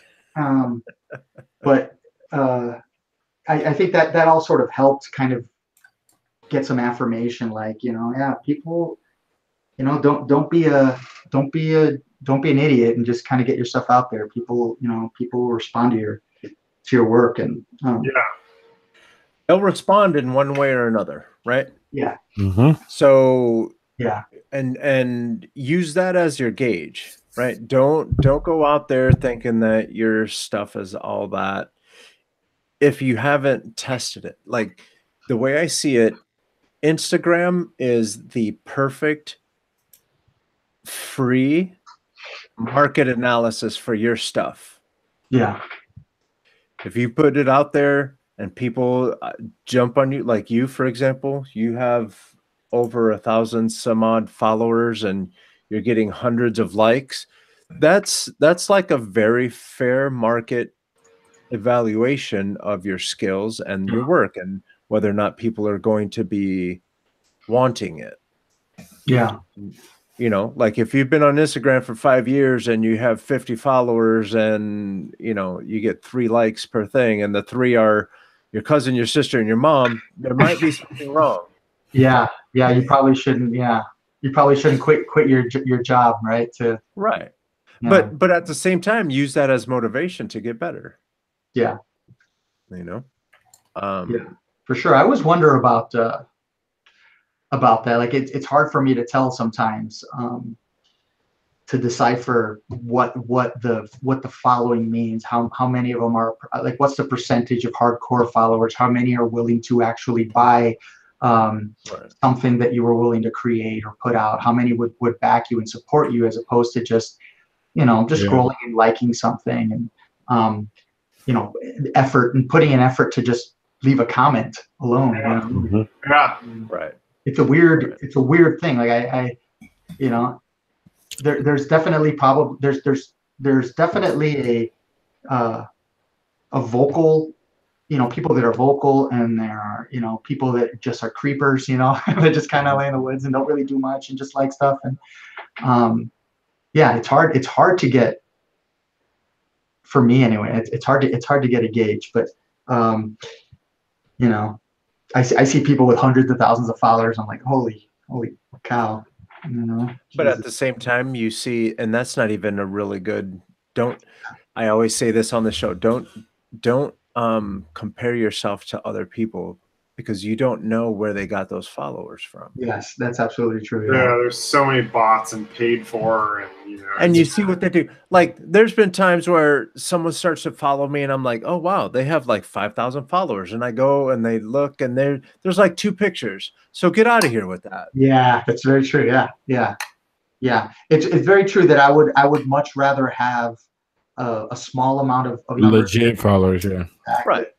Yeah, people that I know that are commenting on stuff, or that I know that I'm building a relationship with, and I think all that matters a lot more. Right. You know. Similarly, we were talking about Twitch earlier.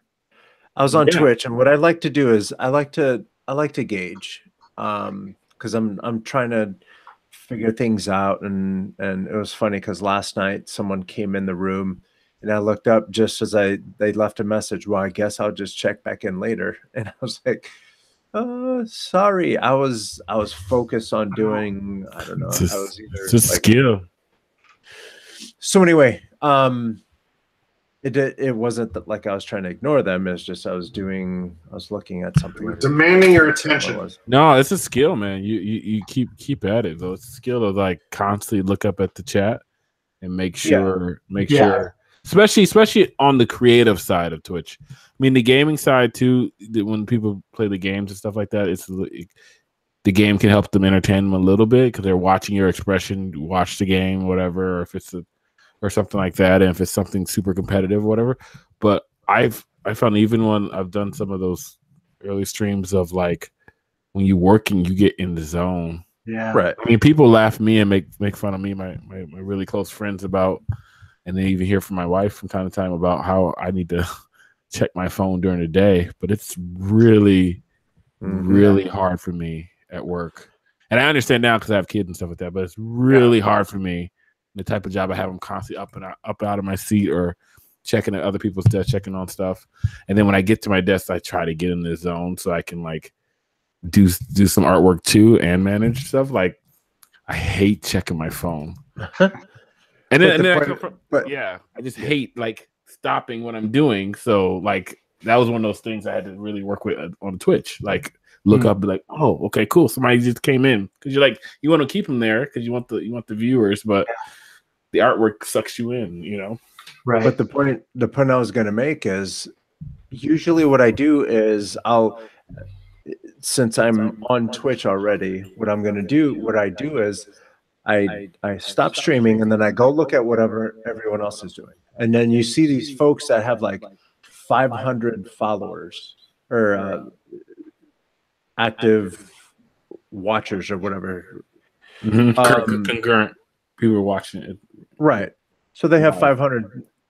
And the top, I don't know how many, not columns, but rows. The top 3 or 4 rows, it's people drawing naked girls. Well, Carlos, get at it. Well, the market is asking. They were right. You can draw silly looking naked girls. You got to yeah. Which is cool. Cartoony, I guess. But some of it's engaging. You don't have to go that route either, though. I mean, right. for other variety streamers and stuff like that, everybody's like, well, I'm not a chick sitting there watching. Yeah, right. Watching the chat the whole time with my low cut shirt. Right. You know what they do on Twitch too. And that was part of the first 5 rows. Yeah. You know what I'm saying? So it's like for that guy who's trying, or that girl gamer that's just trying to have good content and like do something, or even being in IRL or being creative that's just trying to like entertain and give good content or educate or show something or show off the art and expose people to that.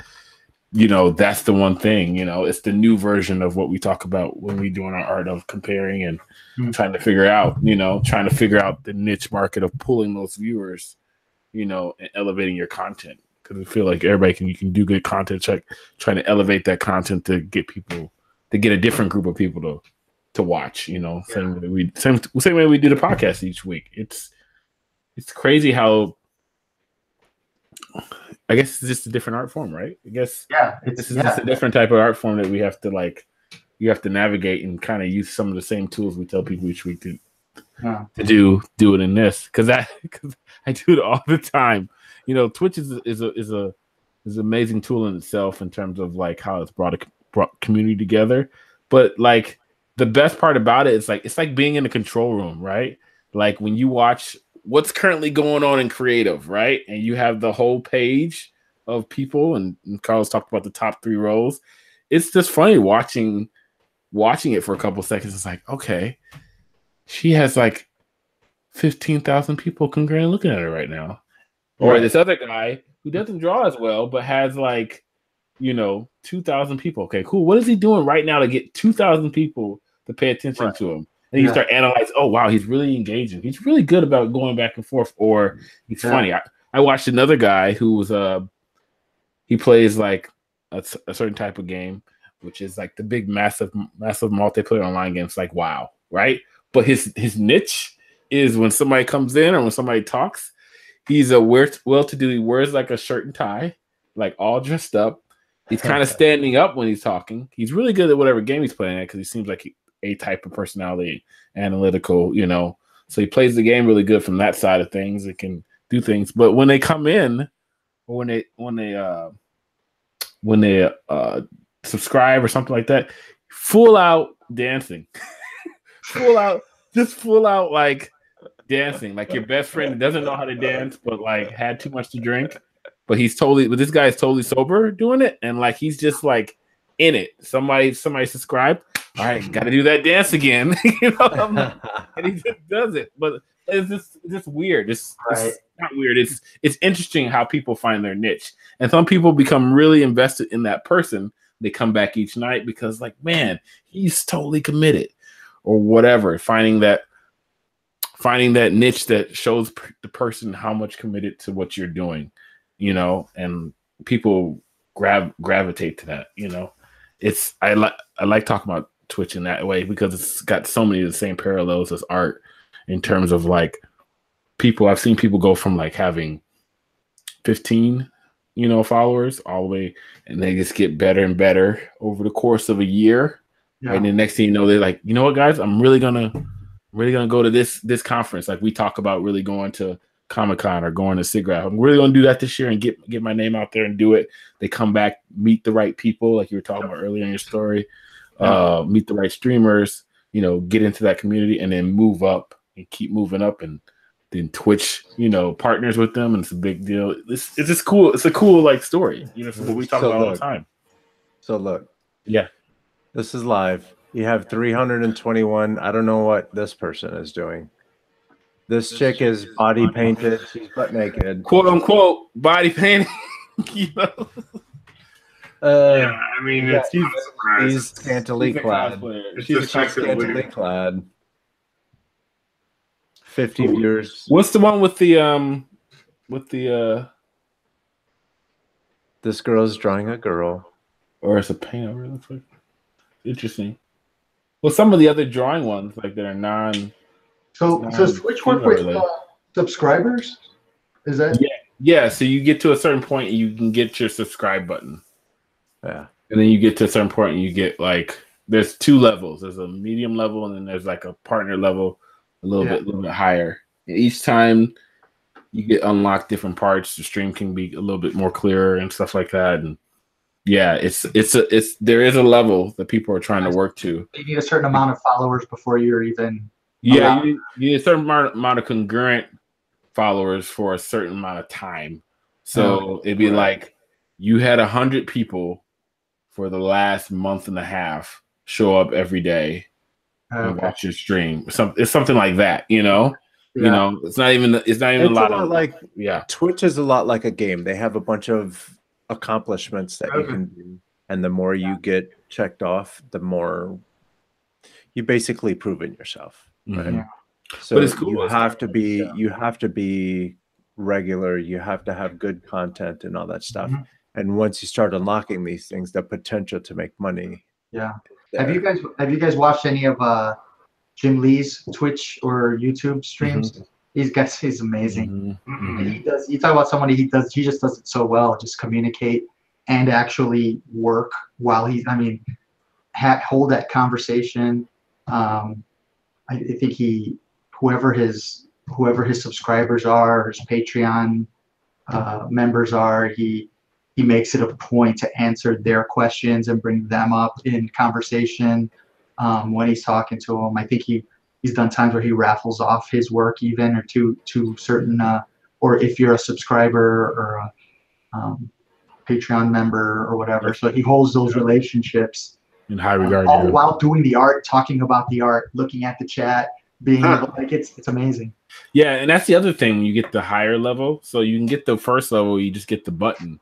But when you get the higher level, you lock down the chat. So there's many times on those higher ones I go in, I'm like, cool, they're playing a certain game, or like, cool, I want to ask this dude a question about whatever he's making, and like, yep, sorry, I get the whole list. Sorry, you have to subscribe in order to talk to this guy. So then, like, that is behind a paywall, right? In terms of, so like sometimes it's like it's Subscriber Sunday. You can come and watch me because it's live, but you can't talk to me. I'm talking to my people today, and so so then like you can't talk in the chat because I'll be like, hey, I can't. Oh, it's subscriber locked for this time, and the big ones do it all the time. So then people that feel it's a cool thing in which the people feel like you feel like you're a little bit more in a club or an elite club, Yeah. And now there's new online chat services like Discord, which loops right into it. So if you don't know what Discord is, imagine a service kind of like Slack, Facebook Messenger or Slack,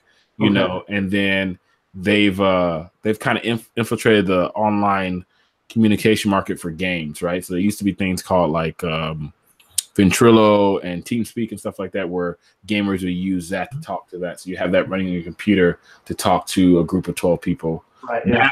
Now, you have Discord, and they found out a way of like, cool, we're gonna jump on this Twitch and like really work with Twitch because they seem to be big as they were getting big 3 or 4 years ago, and they kept adding features. So now you can do video chat.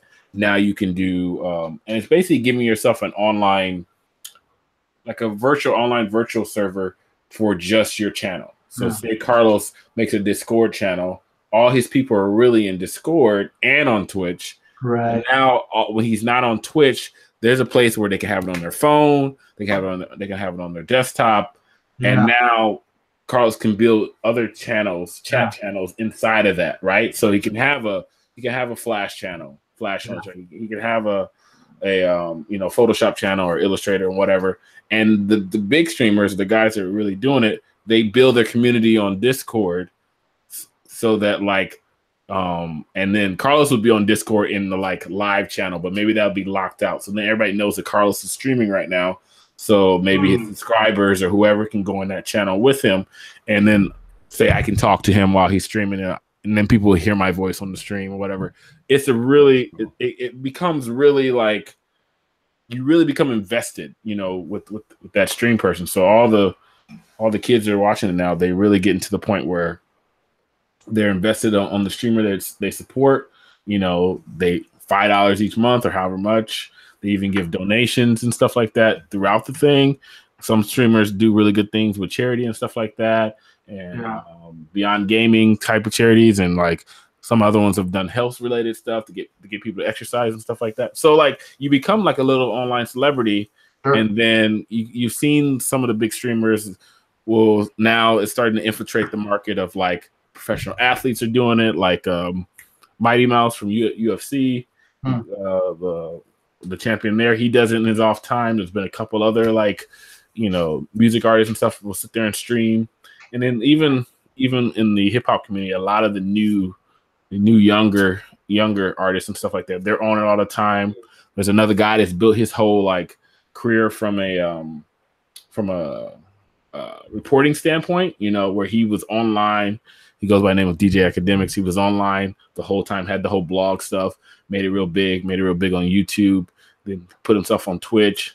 And like people go to him to get news for that. So like he'll have like 20,000 people because then he'll call up a certain famous person and then they'll have a quick interview there. It's not TMZ, it's not like BT or whatever. It's right here on Twitch, and it's getting like, so now, you know, major outlets are like paying attention to it too. So it's interesting that people are using it in different ways, and it all started from gaming, but it's not necessarily that anymore. It's just I feel like it's its own like network or own, online network that like if you work hard, you can make a good living for yourself.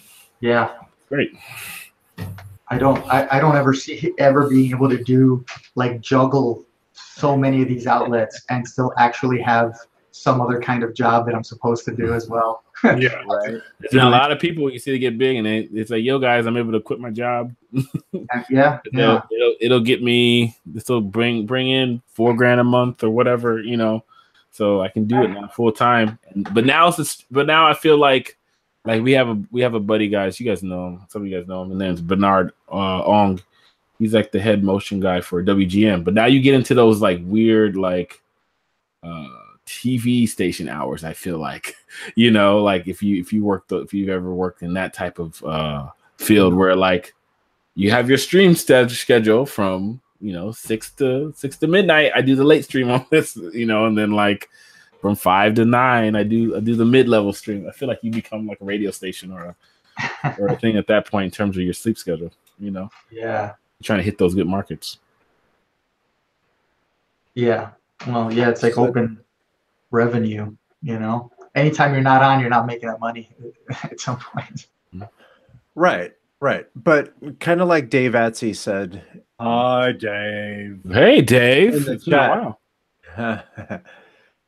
He says, hey, guys, have you ever had a discussion about Patreon? Maybe not a topic for today, but no, it kind of fits nicely into this. It's trying to figure out social media and possibly making a living off of it. Javier, have you thought about doing a Patreon or anything like that? I've only thought about it in the sense that if I ever wanted to do something else other than have the full-time job that I have, if I wanted to make that full-on commitment to myself, I know it has to be that has to be one. There are so many outlets that have to tap into, but I know the Patreon would definitely be one of them. It's a weird thing, essentially asking people for this, right? But if it's viable, like it makes a ton of sense. And if there are people that love your work and you're providing something extra for them, and I think that's where the key is. Like they have to be getting something that nobody else is getting, just because they're a part of this with you. Sure. Because they care that much more. So you have to treat them that way. So I think that's where the draw is, and I think that's how I would try to justify it. More behind the scenes stuff, or raffle stuff off, free stuff, all that type of stuff. But I think it's kind of at least for right now, until something else comes through, which inevitably probably will. That it's almost a no-brainer. Like you kind of have to be on it if I'm relying 100% on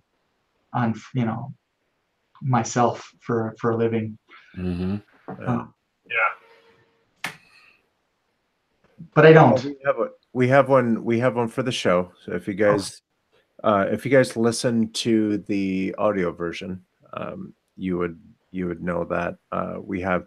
If you go to patreon.com/coconutjustice, basically everything that we make there goes into the show. And eventually what we want to do is use that for going to different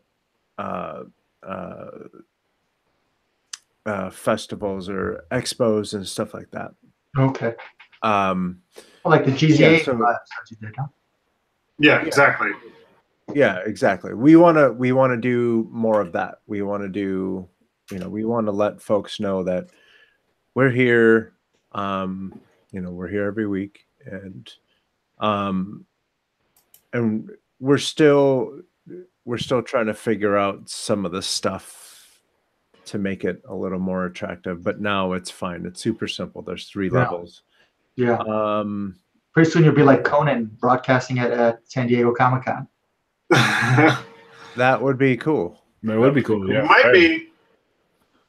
But yeah, the stuff gets expensive. Yeah. And we're not even, we haven't even, I was saying, and you guys have, you have a thing, you have this product, something you're sharing with the world. And I think that's, that's the value in it. Obviously you need something to give, if you're going to take. Yeah. So yeah, anyway, there's a lot of folks out there that are killing it in Patreon.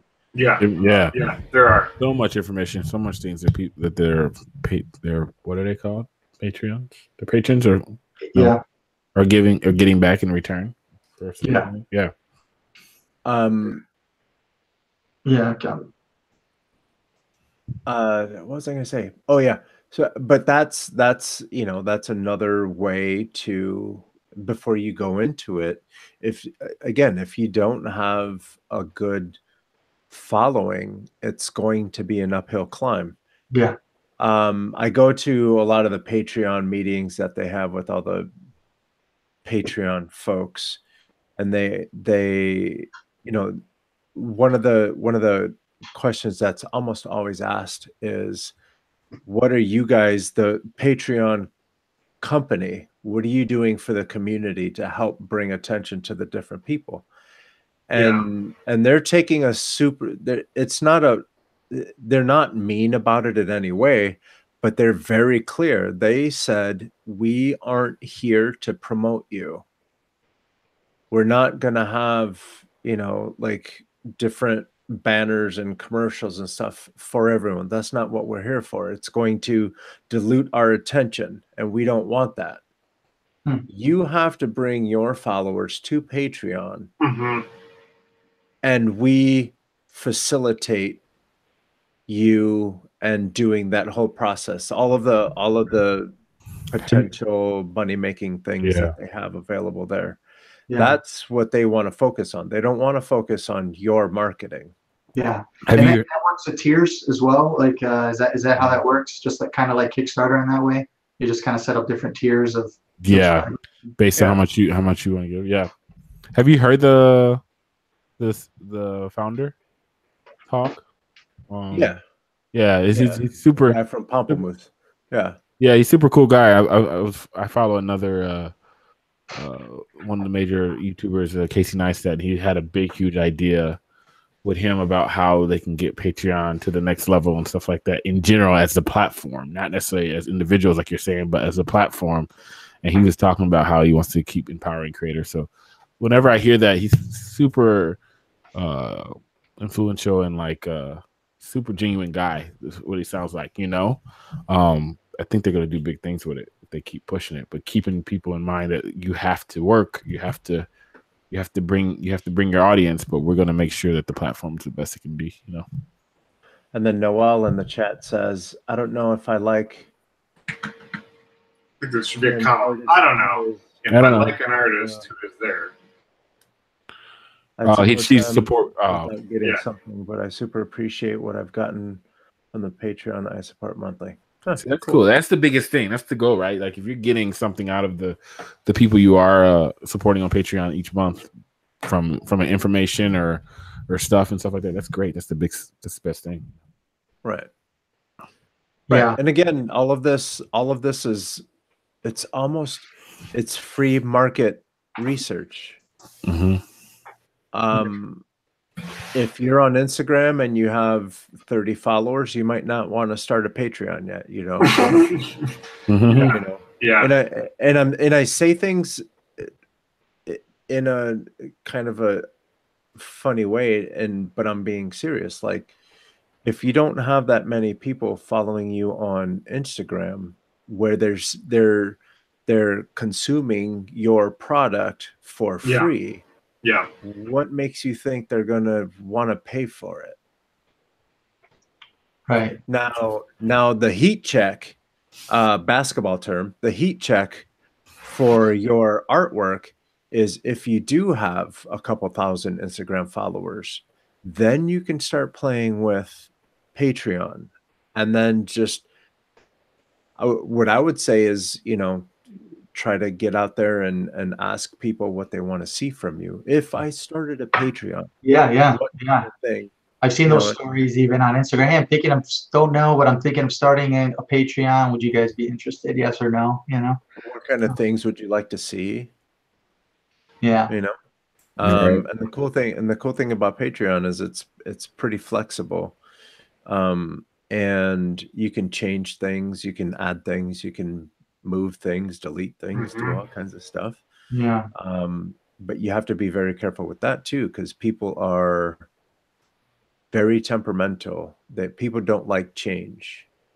And so if you start getting into giving away things, which you really need to be careful with, because if you're mailing things, mail makes things pretty expensive. Yep.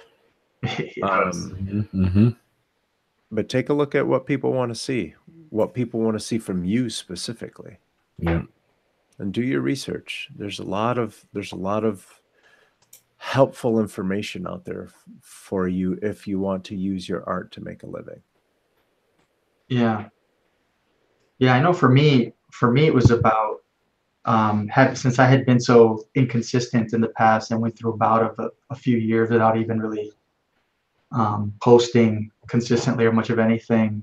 Starting this sort of Instagram journey was about proving to myself that I can do this more regularly one, it was about kind of, breaking out and showing stuff. And then it was like proving to myself that I can create more on a daily basis or every other day, and show something and kind of start to build maybe some of these, bridges that I might have not necessarily burned, but, just have a ton of, because I'm not about burning bridges, but, just I've not crossed them in a long time. I've not invited people to cross these bridges over with me in a very long time. And now I'm kind of rebuilding relationships, right? So it's a lot for me. It's just like, getting back on, proving to myself, trying to get better, and trying to just build more relationships and seeing where that takes me. Having been someone that's kind of been out of that game for a long time, and learning so much in the process too, just and being inspired so much, like looking for that inspiration, that kick in the pants, that sometimes I would just search and just not be in the mood. But you see all this stuff out there, and if you're not careful, it can depress you. But if you take it the right way, it's very inspiring. So true. True. And that's something that I've said on this show. Like, I have to admit that, I see work that Jack puts out. I see work that you put out. I see work that Shiloh puts out, that Dave puts out, and all these people put out. And it's like this constant stream of ridiculously talented artists. And for some reason, somehow in my brain, all of you guys are the same person. Yeah. And I'm like, dude, I gotta go draw. And I might be, I don't know, at a restaurant somewhere. And I'm like, man, I could totally be drawing right now. And for me, every drawing is me potentially getting better. Yeah. And hopefully, this is the one that's going to get me 55 likes. This one's going to get me 60 likes. Mm-hmm. But then I have to realize that all you guys are a bunch of separate people. Yeah. It's hard. I actually went to this C2E2 here, the comic convention here in Chicago, this last, whenever it was, April or something. And I hadn't been on Instagram even that long, but I'm following these guys and I'm leaving messages. Some of them even kind of respond back. And I don't. It's always kind of a very awkward thing for me. I try to get better at talking to people in person about their work and stuff, and then be like, yeah, I follow on Instagram, and I'll like ask them some questions about like some stuff we talked about. They have no idea. Like they cannot remember like a word that's like said, or like who, and how are you gonna remember? I mean, some of they have like thousands and thousands, 10,000, 20,000, right. 30,000 followers, and it's like remember what my avatar is, or who, like what comment I made on what, like it's impossible. Right. Noelle makes a really good point. She said with Patreon, also showing your followers who you are helps. At least with people wanting to support. That's why I love when they draw on Instagram Live. Yeah, that's something I've considered too. I find that the most nerve-wracking of all of it, because even in my times where I've had tables at San Diego, which then people would come and ask for commissions, which I had no commission signs up or anything like that. But then people were willing to give you money to draw a picture. You're like, yeah, sure, I'll take it. What what do you want? And then you start getting. Then I started getting quite a few commissions where I've got all these on the side, and my time is just taken up drawing these things. And a lot of times I'll sit there and like, oh, you sketch something here in the sketchbook, and you'll take their sketchbook and you'll flip through it, and you'll see like there's actually some really good artists in there. And then someone looking over my shoulder while I'm sketching something was something that I've never, like, it's taken a really long time to really get comfortable with. And even still now, I mean, especially working from where I have my dogs looking over my shoulder maybe, but that's about it. And, I mean, that's a hard thing. And I've toyed with the idea of, at some point maybe jumping on and doing like an Instagram live thing, but it's the whole balancing act that we've talked about here with the chats and people. You have to keep them engaged, and it's a whole thing, and right. It's a whole thing to conquer for sure. So I think people dig it. Besides getting filthy rich on Instagram and and Patreon and stuff, like, what are your plans for the future? Like, where are you going to take your skills? My plans. I'm taking my talents to South Beach. Yes, I knew you were going to say that. Nah, so no, that's more your place, Carlos. South Beach. Yeah, I've been there. You got to be careful. You go to South Beach, you better bring your neck brace. Yeah. That shit. Yeah. Different planet. Yeah. Those people are different. They really are. Currently, luckily, I've been lucky enough to build some connections already through Instagram and stuff, and just have conversations with people about different potential projects. And so even that alone, the prospect of just jumping on and working with people whose work you admire is like a super huge it's an honor to really do. So if I get the chance to do that sort of stuff, that's great. I mean, I take it little by little, but I'm currently also throwing around, which I find, other than sketching in front of people, one of the most intimidating things is writing for me. So getting stories out there and writing, and that's something that's also I'm working with a couple of buddies, and we're just kind of throwing around ideas, and we actually meet every Thursday. So we actually do this every Thursday night, kind of similarly to you guys. We don't make a podcast, we don't just talk about art, but we get together to kind of throw ideas around and share work that we've been doing throughout the week. So, and that was sort of a idea of mine that just sort of, since I feel like since working from home, I haven't had that studio companionship with people to work with. I've sort of needed that connection. Yeah. Instagram's helped a ton with that, and then a lot of my really good friends. Bob is on that. Bob and Joe, both of the guys that worked in there, I meet with them every week. Along with another really good friend of mine who I'm going to share later with the artist inspiration. We all meet, and So we're just kind of we throw our ideas around. We're all working on different things. So we just throw it at each other. And, the idea right now is to just be consistent, build, have, just get better.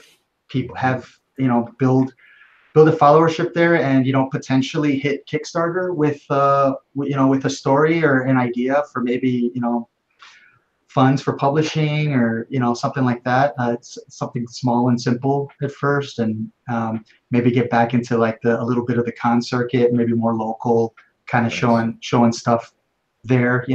Just starting small and kind of coming up from there, and just excited to sort of just really jump into creator-owned stuff and just really get back into that, because that's where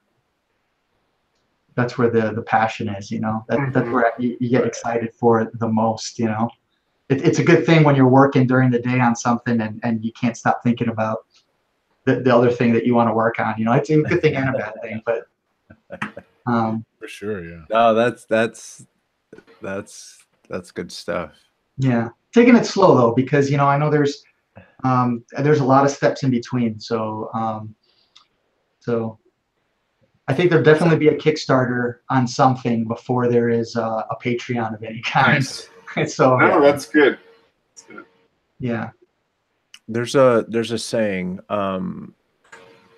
don't draw because you have to, draw because you can't not. What? How's it go? Try again. No, it said you don't succeed. Don't draw because you have to, draw because you can't help but to draw. It's something But like to? that. Yeah. Something like that. Is it draw like nobody is watching? Yeah. That's a different one. Yeah. That's when you draw naked. Man, Noelle is quick with them. She's really quick with them. Right? On point. We need all the time. He's old. Give him a minute. How dare you? Yeah, he was faster than me. That's nice. His mind isn't what it used to be. That's better. Yeah. I get what you're saying though. I understand the gist of the yeah. I don't know the words. I didn't write the recipe. But it sounds good. Listen to what I'm saying. Like 6 smoked ups. And I heard what you said about them bags of white powder, Miss Lady. Racist. Anyway, let's go ahead and get into. Here they come. Here they come, yo. Draw like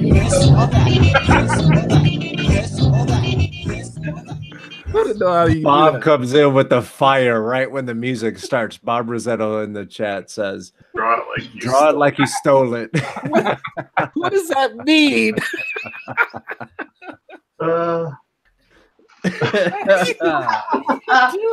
So good. Oh my God, Bob. Bob's working on some really nice stuff too. Yeah, I can't wait to every time he comes out. Every time he comes out with something that's fire. Oh, this is great. Love the chat every week. Makes me Javier Guzman, this or that. Giordano's or Lou Malnati's? No. Watch what you say right now. I know this is going to be very controversial because I do have this. I do have this conversation. I've had it before. So Giordano's deep dish. Lou Malnati's thin. But yeah, okay.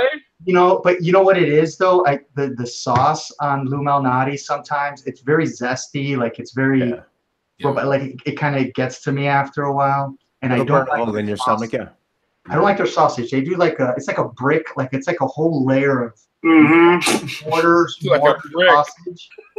Yeah. And I can't get. I don't know. I don't like that. I don't like it. So props to you for using the word zesty. Yeah.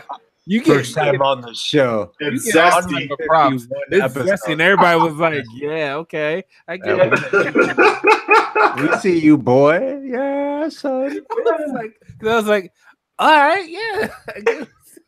Like, lyrical content is coming out. Go ahead. On that same vein, Portillo's or hot dogs? Or who? I mean, hot dogs. well, you know, hot dogs was like right across the street from where I worked at WMS. Mm-hmm. I legit. Well, I used to live probably about 3 blocks away from you guys. Yeah, from that building. So I'll say this. I'd say hot dogs. I would have had it a lot more, except I would never wait in a line like that for a hot dog ever. They legit every time they were open, the line went down the street. I'll wait in lines, But especially not for a hot dog. no, yeah, no chance. Although you could order online and then walk in. You could order online and then just walk in and bypass the. Ooh, that's convenient. Let me tell you the level of hot dogs. Portillo's, you go in, you order Chicago style hot dog. That's it. That's what you get, right? You go to hot dogs. They had like crocodile hot dogs. They had what's the duck liver? They had Francois hot dogs. They had the Chicago style. They had the tater tots with the. Well, they better have the Chicago style. Yeah, they had. Yep. Yeah, and they name them like the Britney Spears and yeah, you know. Yeah, they did. Edward James Olmos or something. I don't know. Yeah, so good. Yeah, so for a hot dog, yeah. But I mean, I'm not getting ribs at hot dogs. You know what I mean? So I'll go to Portillo's for ribs. That's true. The croissant cheesy beef. Forget. Hey, Portillo's. Hey, pro tip. Go to the Portillo's with the Barnellis next to it. Gotta go to the Barnellis. Now wait, because that's not the tip yet. Go there and get the chicken pecan salad. I've heard somebody talk about this before. Wait, so I'm gonna go to Portillo's and get a salad? Is that what you're telling me to do? Yo, he bougie that way. Go to Portillo's. Listen when I tell you. Go to Barnelli's and get the salad. Eric said the dirt dog. The dirt dog. That dirt dog though. Yeah. But no, that chicken pecan salad, it's a chicken pecan on a bed of lettuce, but then they put this sauce that's just, you might as well just don't have the salad if you have diabetes. Let me just say it like that. Silly. Because otherwise you will catch a case of the diabetes and that's it. You're done. From a salad? What are we putting in this salad? Candy. Sugar. No, you got to get the croissant cheese and beef with the sweet peppers though. That one's fine. Don't say fine like it's okay. Listen to me when I tell you, Charlie. You asking me to get a salad right now, Charlie. Yes. Go get this damn chicken pecan salad. Why are you yelling at me? The sauce that they put on that. Really? Son, listen to me when I tell you. If you want some diabetes, go get this salad. It is worth. Is it considered a salad or a sandwich on a plate? No, it's a salad. It's a legit salad. Yeah. But you might as well just melt some candy canes and some lollipops. Might as well melt some lollipops. That sounds good. But no, it's not candy cane. It's delicious. You'll thank me. Do it. Yeah. Do it. Okay. Hey,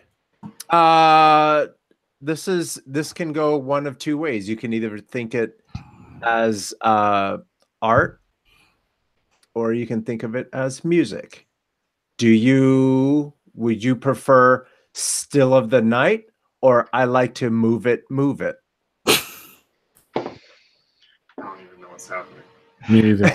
That is so bizarre. I don't know. I don't know how to answer that. Wow, we got. I don't know. if you're gonna answer it music wise, is it rock and roll or dance music? If you're going to look at it as an artist, do you like to draw stills or do you like to move it? Animate. Original rock and roll was dance music. You know. That was so convoluted. I know it was deep. Yeah, I had no idea that's what. I know it was deep. I know it was see how deep. he took the word convoluted and deep to sound. So, I know it's zesty. So yeah, the still of the night. Jack's like, no, this face. Nope, not doing it. Not letting you get past it. Eric said this is when Javi's internet fails. What's funny is that I thought, well, are all these questions are going to be like some kind of Chicago connection or something? It's going to be, and now I'm wishing that they all were. Yo, shots.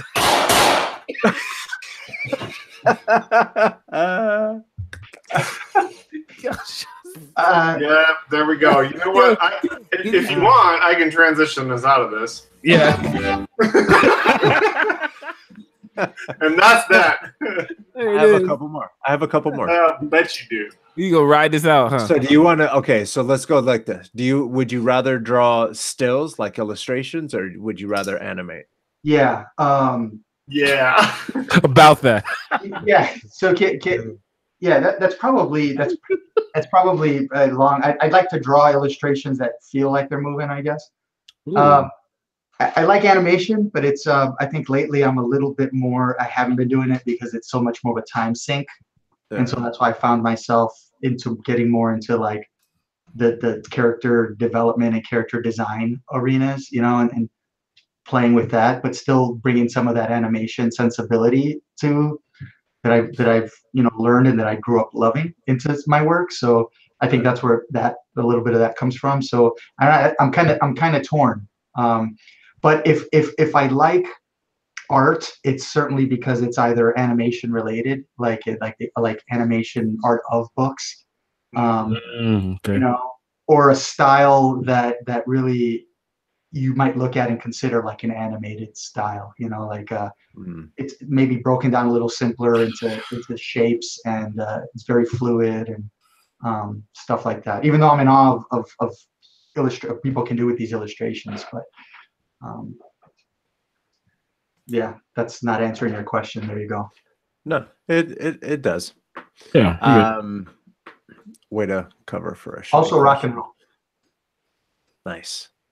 See how he answered both of them? So I know that right, sure. I know that you did some work for Laika. Yes. Would you what would you pick? Animation or stop motion? Stop motion is animation, but I'm sure you mean like puppets kind of stuff. Yeah, 2D animation or stop motion. Yeah, I gotta go 2D animation. Probably, yeah.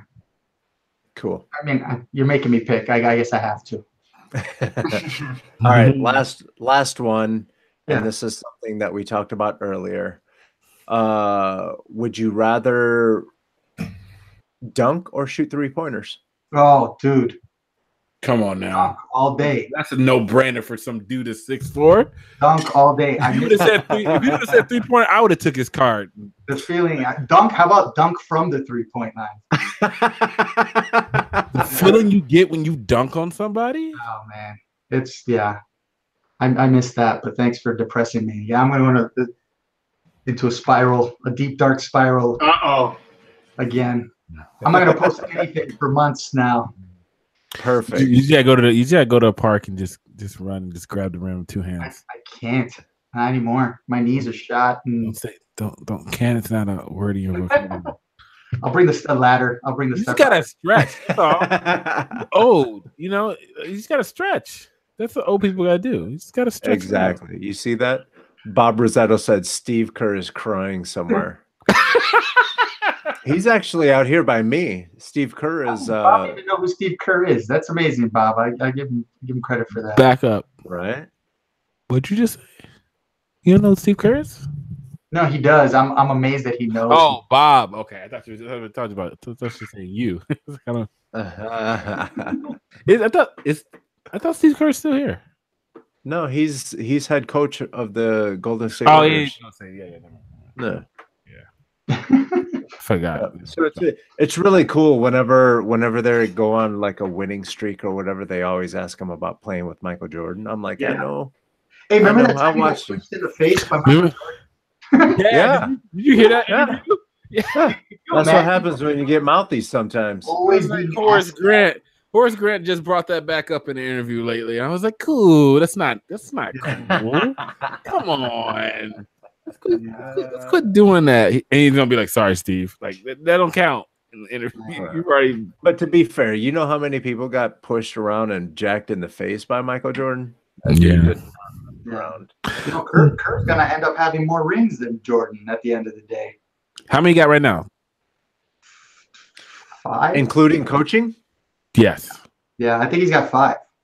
Right? Didn't they win 2 of the 3 with? So it's 2. Yeah, he's won 2 new ones, right? Yeah. Okay. Yeah. Probably win a 3rd one this year. Just saying. Yeah. He's gonna go on a run right now. Wait, wasn't this Golden State Cleveland Part 4? No, this is their second. This is their second one. No, they played 4 times they played each other. They played at least 3 times. No, I think this 3 was. times. I think this was a 3rd time. This was the the 3rd time. Yeah. 3rd time. So they won 2, lost 1. Yeah. And now Knucklehead is with the Lakers. Yeah, it'll be another win for Golden State for at least another The Lakers 2 years. The Lakers just paid all kinds of money to lose in the first round. No, I don't think they won't lose in the first round, but it'll be a rebuilding for sure. Right. 2 years. I don't know if LeBron has that many days left. Yeah. Anyway.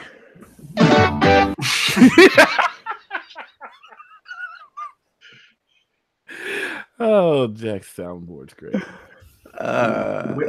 So let's go ahead and niche. let's go ahead and get Here we go.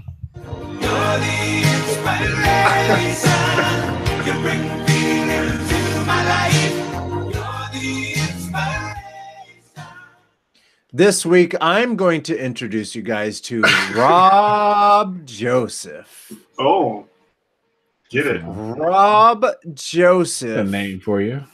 May or may not be in this depressed state. I don't know. I haven't asked. Excuse me? But my man is just throwing nothing but hot fire, fiery pixels at your retinas. This dude is just, look at, big angry lion. Why? Because I can. Because he's king of the jungle. Man, he's all about scenes. There's embers everywhere. Oh, he's done concept art. He's done concept art for Pathfinder. That's a game. Okay, that's a game. Big medieval game. More embers. Mm-hmm. Witches and we know what he with the dragonflies. Yeah, it's a big Let's see what else we got. We can scroll we got. Come on, son. Angry off. You got an arrow in the head. Bending air and stuff. He made Avatar look old and kind of cool. And angry. Jesus. He got Jesus with embers. Is that Jesus? It is missing a few embers. I don't know. It's the last Adam. I said the last Adam. I'm not. It sounds like a biblical dude that will end your life. The last Adam. That's crazy. Hornhead. Hey-o. Yeah, his names. Fire. Let's take a look at this concept art. Fire. So yeah, this is a lot of really cool game concept art. Yeah, I think he's a concept art for game. Hey girl, female hobgoblin. More like a female orc. I be locked in your dreads and stuff. Hey, jungle warrior. Yeah. Jungle warrior. Swords and serpents. Oh, it is from Jesus. It's young David. Young David. Yeah, but who's the last Adam? Who's the last Adam? That doesn't even make sense. That was young David right before he went up and Goliath kicked Goliath in his tush. Kill him with a rock. Proof of concept right there. So yeah. Rob Joseph. He does all kinds of everything. He's got videos here. I didn't check out his videos. I have no idea what he's got. He's got videos? Oh, show the videos. Yeah. Is it process videos? He's got 1,000 full-length teasers. What exactly does that even What does that mean? Okay, so I don't know what he had to do with any of this. Let's go back. Yeah, we need an explanation. What's going on? Yeah, now I'm curious. All right. Here's some process.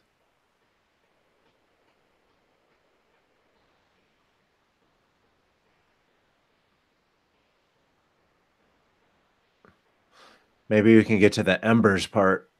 Fast forward to the embers. Yeah, I love watching not speed paintings, but processes, because it sort of makes you feel better about some of the approaches that I take, seeing how other people do things. Oh, okay. Yeah, nice. How do you shade your stuff? Do you like what Rob Joseph did? He threw down some grayscale and then he painted on top of it. Yeah, I've tried that approach. It doesn't, I don't know. I don't tend to work that way. I kind of just have some colors in my head and I start kind of just playing with that. But I've tried the grayscale thing. But see, I don't render. I think I might do that more if I was rendering more, sort of realistic and volumetric type stuff. It might make the approach easier for me, since my work in general, it tends to be simpler, more cartoony, and Sure. It's easy to not have to go that route.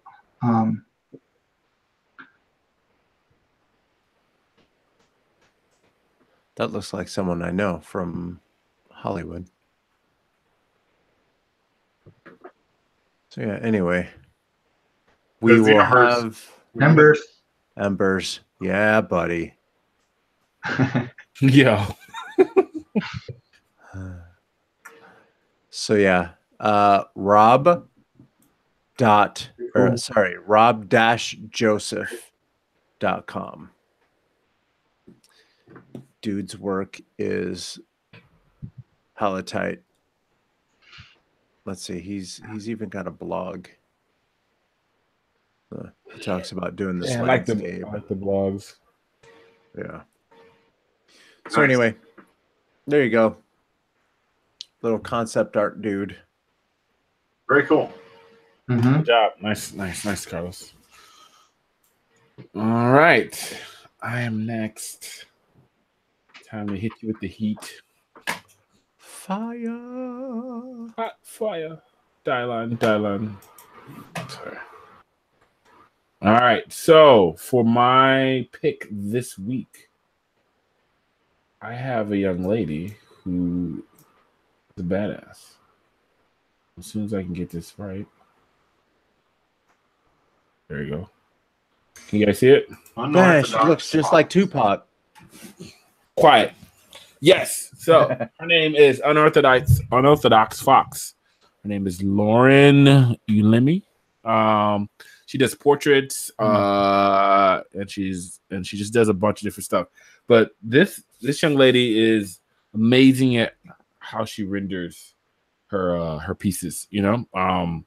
So we got a bunch of different ones here, and her Instagram is kind of has like a lot of different stuff. But like she actually has a website which we'll go to too. But I love all of her different stuff. She has a lot of different things. I think shout out to. So I just love her line work and her drawing and stuff like that. And then like she renders her stuff really good. She has some good concepts and process stuff on here too. But like she does stuff with skin tone as we get down farther, like where it looks like the skin, especially obviously specializing with black skin, but like just skin tone in general, she builds it up really nice and like it makes it feel like it's jumping off the page. Yeah. But yeah, let's find some of those things for it. And subtly, like here's some here. And then she shows some process with that, which is really cool. Amazing. And there's another one. This one was really cool. I love this one. Well, let's see if I can go here. She gets just some more. Let's show you stuff. You know, just something different. I show a lot of 3D stuff, but I came across this and everybody showed me this, and I was like, I really like this stuff here. And if we go here, and she's 24, apparently. I knew you. Yes. Like at what age do you just not do that anymore? I'm just curious. Like, do you hit 30 and then just not? Yeah, I would say it's late 20s. People stop doing that. Right. So there has to be some sort of value to it, probably within the industry, to say like, hey, look how young I've got this potential. I'm this good already, but I'm looking how young I am. Trying to figure out, was there some other stuff on her site that gave more information? If you go to her Instagram, yeah, she's got some stories in there that are dope. Why are you not? No, go up to the top. You just click her logo, right? Why do you? I don't. I think you just click that. Remember, it's different on the computer than it is on your phone. No, I'm looking at it on the computer too. Here, I'm gonna share my screen so you can see what I'm talking about. You have to be logged in. No, yeah, that might. But you see here where she's got these icons here. Where? Let's see here. Where are the icons again? Look at my screen. Yeah, I mean, I probably have to be logged in. Probably. Go back. Yeah, see, I just wasn't logged in. Okay, the work in progress ones. Oh, so now she has sketches. Yeah. Okay. Cool. I should have been logged in. My bad. This just shows off all her sketches, and then we have some artist stuff. Yeah, there it is. Okay. Then we have work in progress. Yeah, there it is. That's crazy how real that looks, even when it's close.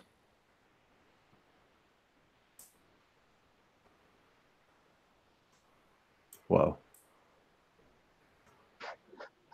I love the work in progress. So yeah, sorry, I should have. And then all good. There's some of her inspirations. Yeah. Yeah. There's another one I thought I saw. I thought I saw a process one of this one, not next to just the. Oh yeah. Okay. So there it is. This is just a very different style than I've come across. You know.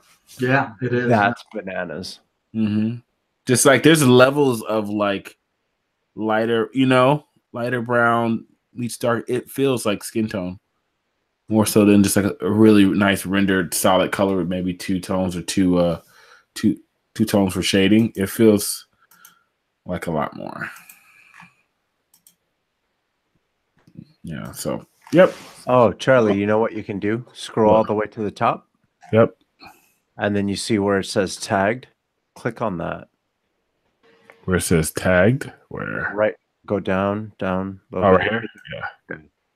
There you go. Oh, there it is. There it is. Okay. Cool. So these are everybody's people that tagged her, tagged their stuff. That's really cool. Whoa. That's bonkers. Oh, that's painted. That's another guy that I showed a little while ago. That's nice. Yeah, shout out. Pretty crazy. Look at this one, man. Little Eartha Kitt. Ooh, Eartha Kitt. Yeah, buddy. Yeah. That's really nice. I love how she put her little watermark in the background too. She just treats it like texture for the background. Mm-hmm. So too kind of scary. Oh, that's really good. Where's that one? Oh yeah, the Michael Jackson one. Yeah, this is what I first saw when my buddy showed me this one. I was like, ooh, we gotta show this on the show.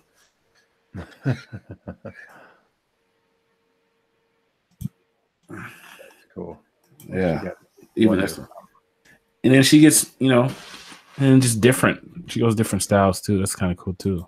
Mm-hmm. Kind of keeps it fresh. This one's. Look at that. Wow. All right, there's the Pharaoh one. Here's another style. I liked it. I didn't see some of these now till now. Old school Martin, Gina. Yeah, Gina. It was funny. She just posted a video of her and her son. And her son's in the back seat of the car calling her Gina. And he's like, Gina. And then she's looking at the camera. You won't call me by my name. And after she says 2 hours, he gets louder. Gina. It was funny. I don't know. It's like harking back to old school.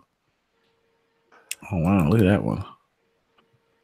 Cool. So yeah, check her out on Instagram, Unorthodox Fox. She's one you should be following. Man, that's cool. Boom. Excellent. A lot of different styles. I didn't even see this one. Some of all this stuff is new now. I'm about to like scroll through this part because I missed this part. Did you see Zombie LeBron up there? Oh, there's Zombie LeBron. Yeah, I think you just passed it. I thought he was a zombie. There you go. Yeah. That's a picture of his game. His game is dead. Oh, get out of here. Wow. Yeah. You can't even say that right now. Oh, look what he did. Hey, he did. Oh, hell no. That's awesome. Yeah. She did a fan art from Anthony Piper. Yeah. His book's about to come out. Go out and get it. Like pre-order. Did you see that? I just filled out my backer kit for it. Yeah, I got to figure out which one I want. As part of that Kickstarter too. Oh, that's cool. I would love. She does the like solid colors and builds up. Oh, this one's nice too. That's Urkel. That's Stefan. Oh man, nostalgic. Yeah, I didn't see this part, guys. Guys, check it out. There's stuff in here I haven't even seen now. Obviously, going through because I'm still on it looking. Yeah, she's done a couple different stuff, but it's like a good variety of different things, So check her out. Excellent. Thank you, sir. No problem. Hey, Jack. Yeah, check out ConwayArt.com. Justin Conway. Oh. He's a concept artist, also very young. But I really like his use of color. Does he have embers? He may. I'm really digging his use of color. Like his sense of color theory is spot on. Yeah. Like he said, he's doing all these designs for what I assume is a project, a game or something. So he's got all these different critters and bugs and birds and stuff. Oh, Jackie's a good one. And the character work is really nice too. It's nice and soft and loose. It's really good. But then he's got quite a few environment designs, he really does a nice job with depth and volume, with painting with light, kind of create that sense of depth, which is not always that easy to do. Yeah, he's good.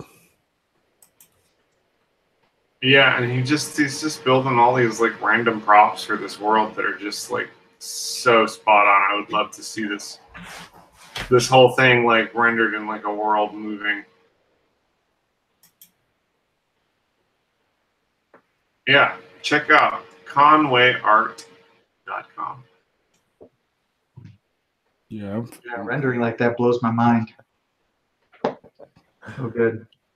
I put Noelle on timeout. I don't know how to undo it.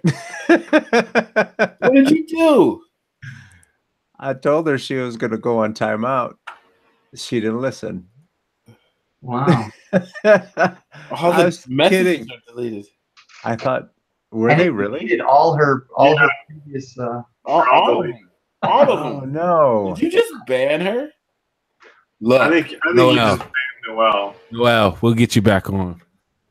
I don't know if you can. That might be on. I go into the YouTube, I think. I gotta stop touching stuff as well. Yeah, stop touching the chat. You don't get to touch it anymore. You're on timeout.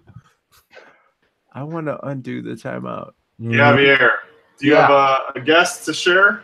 I do, yeah. I do. All right. So this, let me know if you got it. We good? Got it. Yeah. Got it. Right.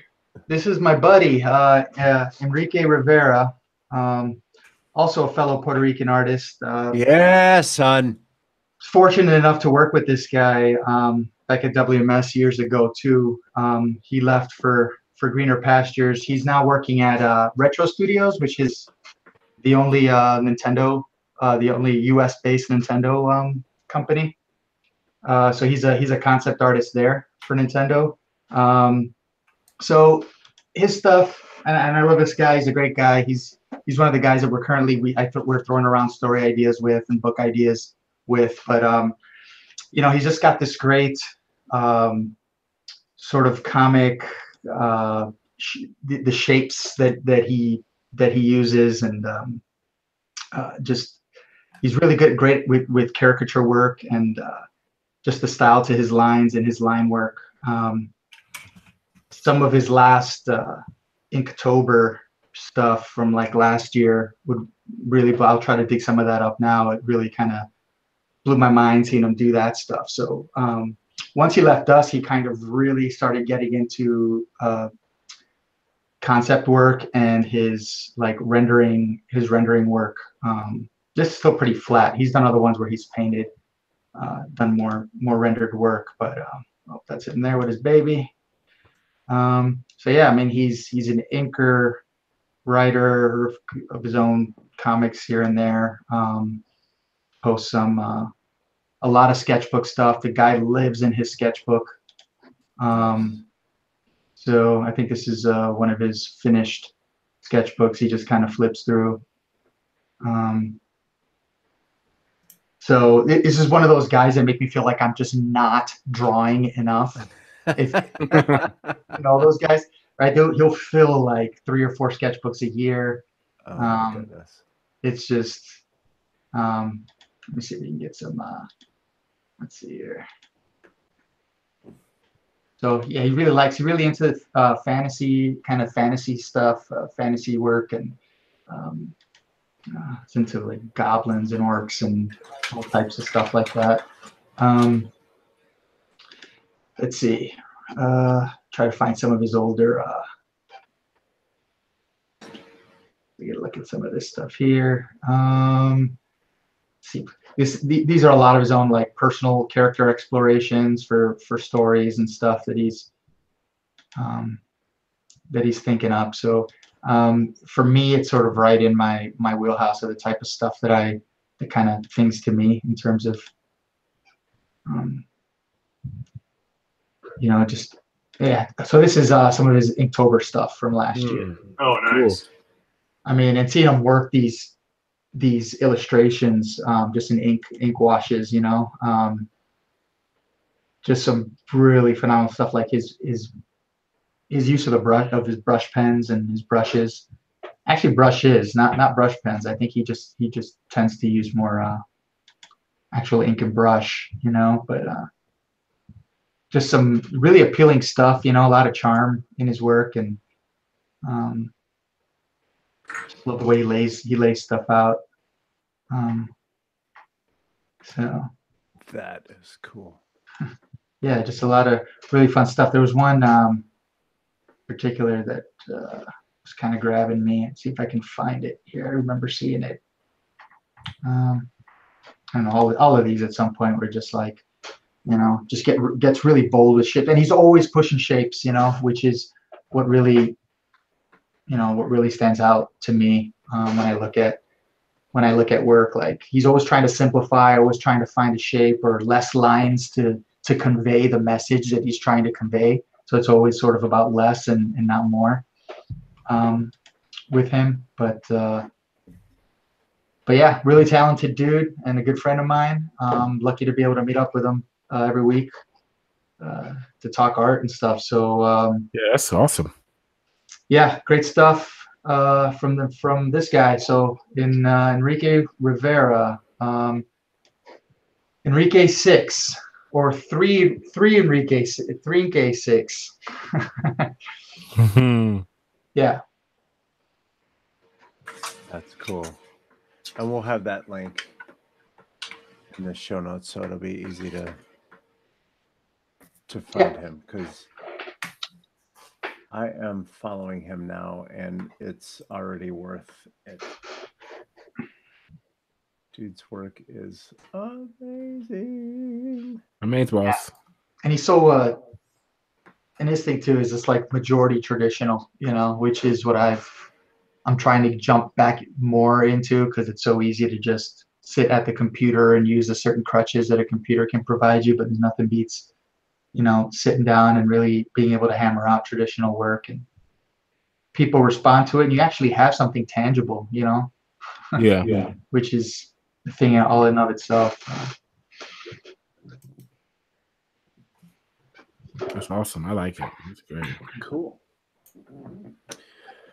So, my good friend Javier, now that we're talking about Instagram and all that stuff, where can people find you if they're looking for you? Yeah, you can find me on Instagram, Scribbler80. That's probably where I'm most active. Also have my email there, javi.guzman80@gmail.com. You can get a hold of me for, you know, any inquiries or collaborations, you know, work, whatever. Quick pickup game. Yeah, a quick pickup game of wheelchair basketball. And I'm also on DeviantArt. Although I wish I knew my. Oh, I am Javi-80 on DeviantArt. But yeah, a lot of the DeviantArt stuff is just mostly whatever I posted on Instagram. So awesome. And older work, but yeah. Well, thank you, sir, again for coming on and braving the Sketch Zone Nation.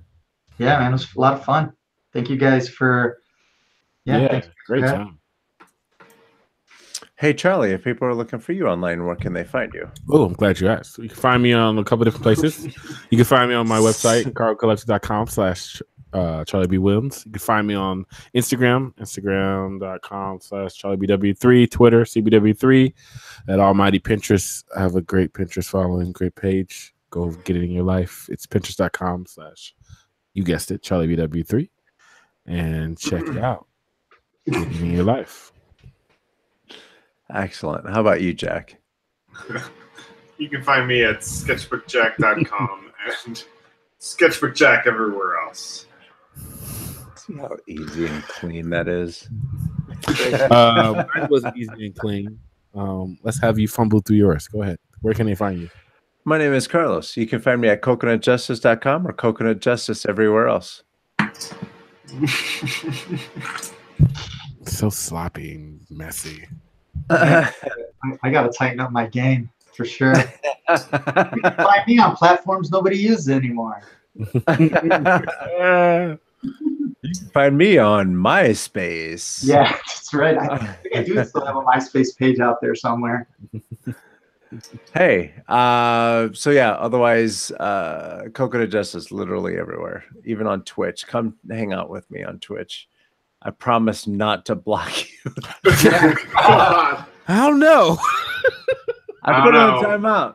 I was like, I thought I was gonna be able to be like timeout, and I was gonna say, "Hey, you're on timeout," and then I was gonna untimeout her. Yeah, but no, it says she's you should ask, for 300 seconds. I'm like, I don't want to. Eternity.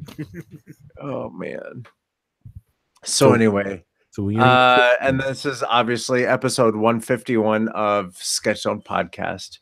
If you want to catch up with all the other episodes, go ahead and go to sketch.zone. And while you're there, you're going to see all the links to all of our social media. We're on Facebook. We're on SoundCloud. We're on everywhere. We're out there. We're on Instagram. And if you're on Instagram, go ahead and draw a baby thug in Warner Brothers style Yeah. I like that. Share it with us, and then that way we will not only post it on our Instagram, on our Twitter and Facebook, but we'll be able to take a look when we have our next guest, which is going to be a lovely, lovely young lady next week, Amber Aki Huang. Ooh, nice. So yeah, so we'll take a look at it live on the show. But make sure that you go through the tagging us portion of it all, because it's a lot easier for us to track all that stuff and to be able to share it. And then obviously, if you are watching live, chances are we're not gonna put you on timeout in the chat. That was me trying to be funny, and I ruined it. Yo, just stop it. But if you're trying to catch the show, you can listen to it on Stitcher, SoundCloud, Google Play Music, and on iTunes. If you're watching on Twitch, go ahead and hit the subscribe button up there. If you're watching on YouTube, hit the subscribe button down there. And tell your friends. We're here every week. And now I get to reach out to Javier Guzman because he has been here. You know how cool it is to have your artist inspiration come and hang out with you for a little bit? Yeah. Yeah. Yeah, buddy. So yeah, with that being said, everyone, have a good week. See you guys. Yeah. See you, everybody. Thanks, guys.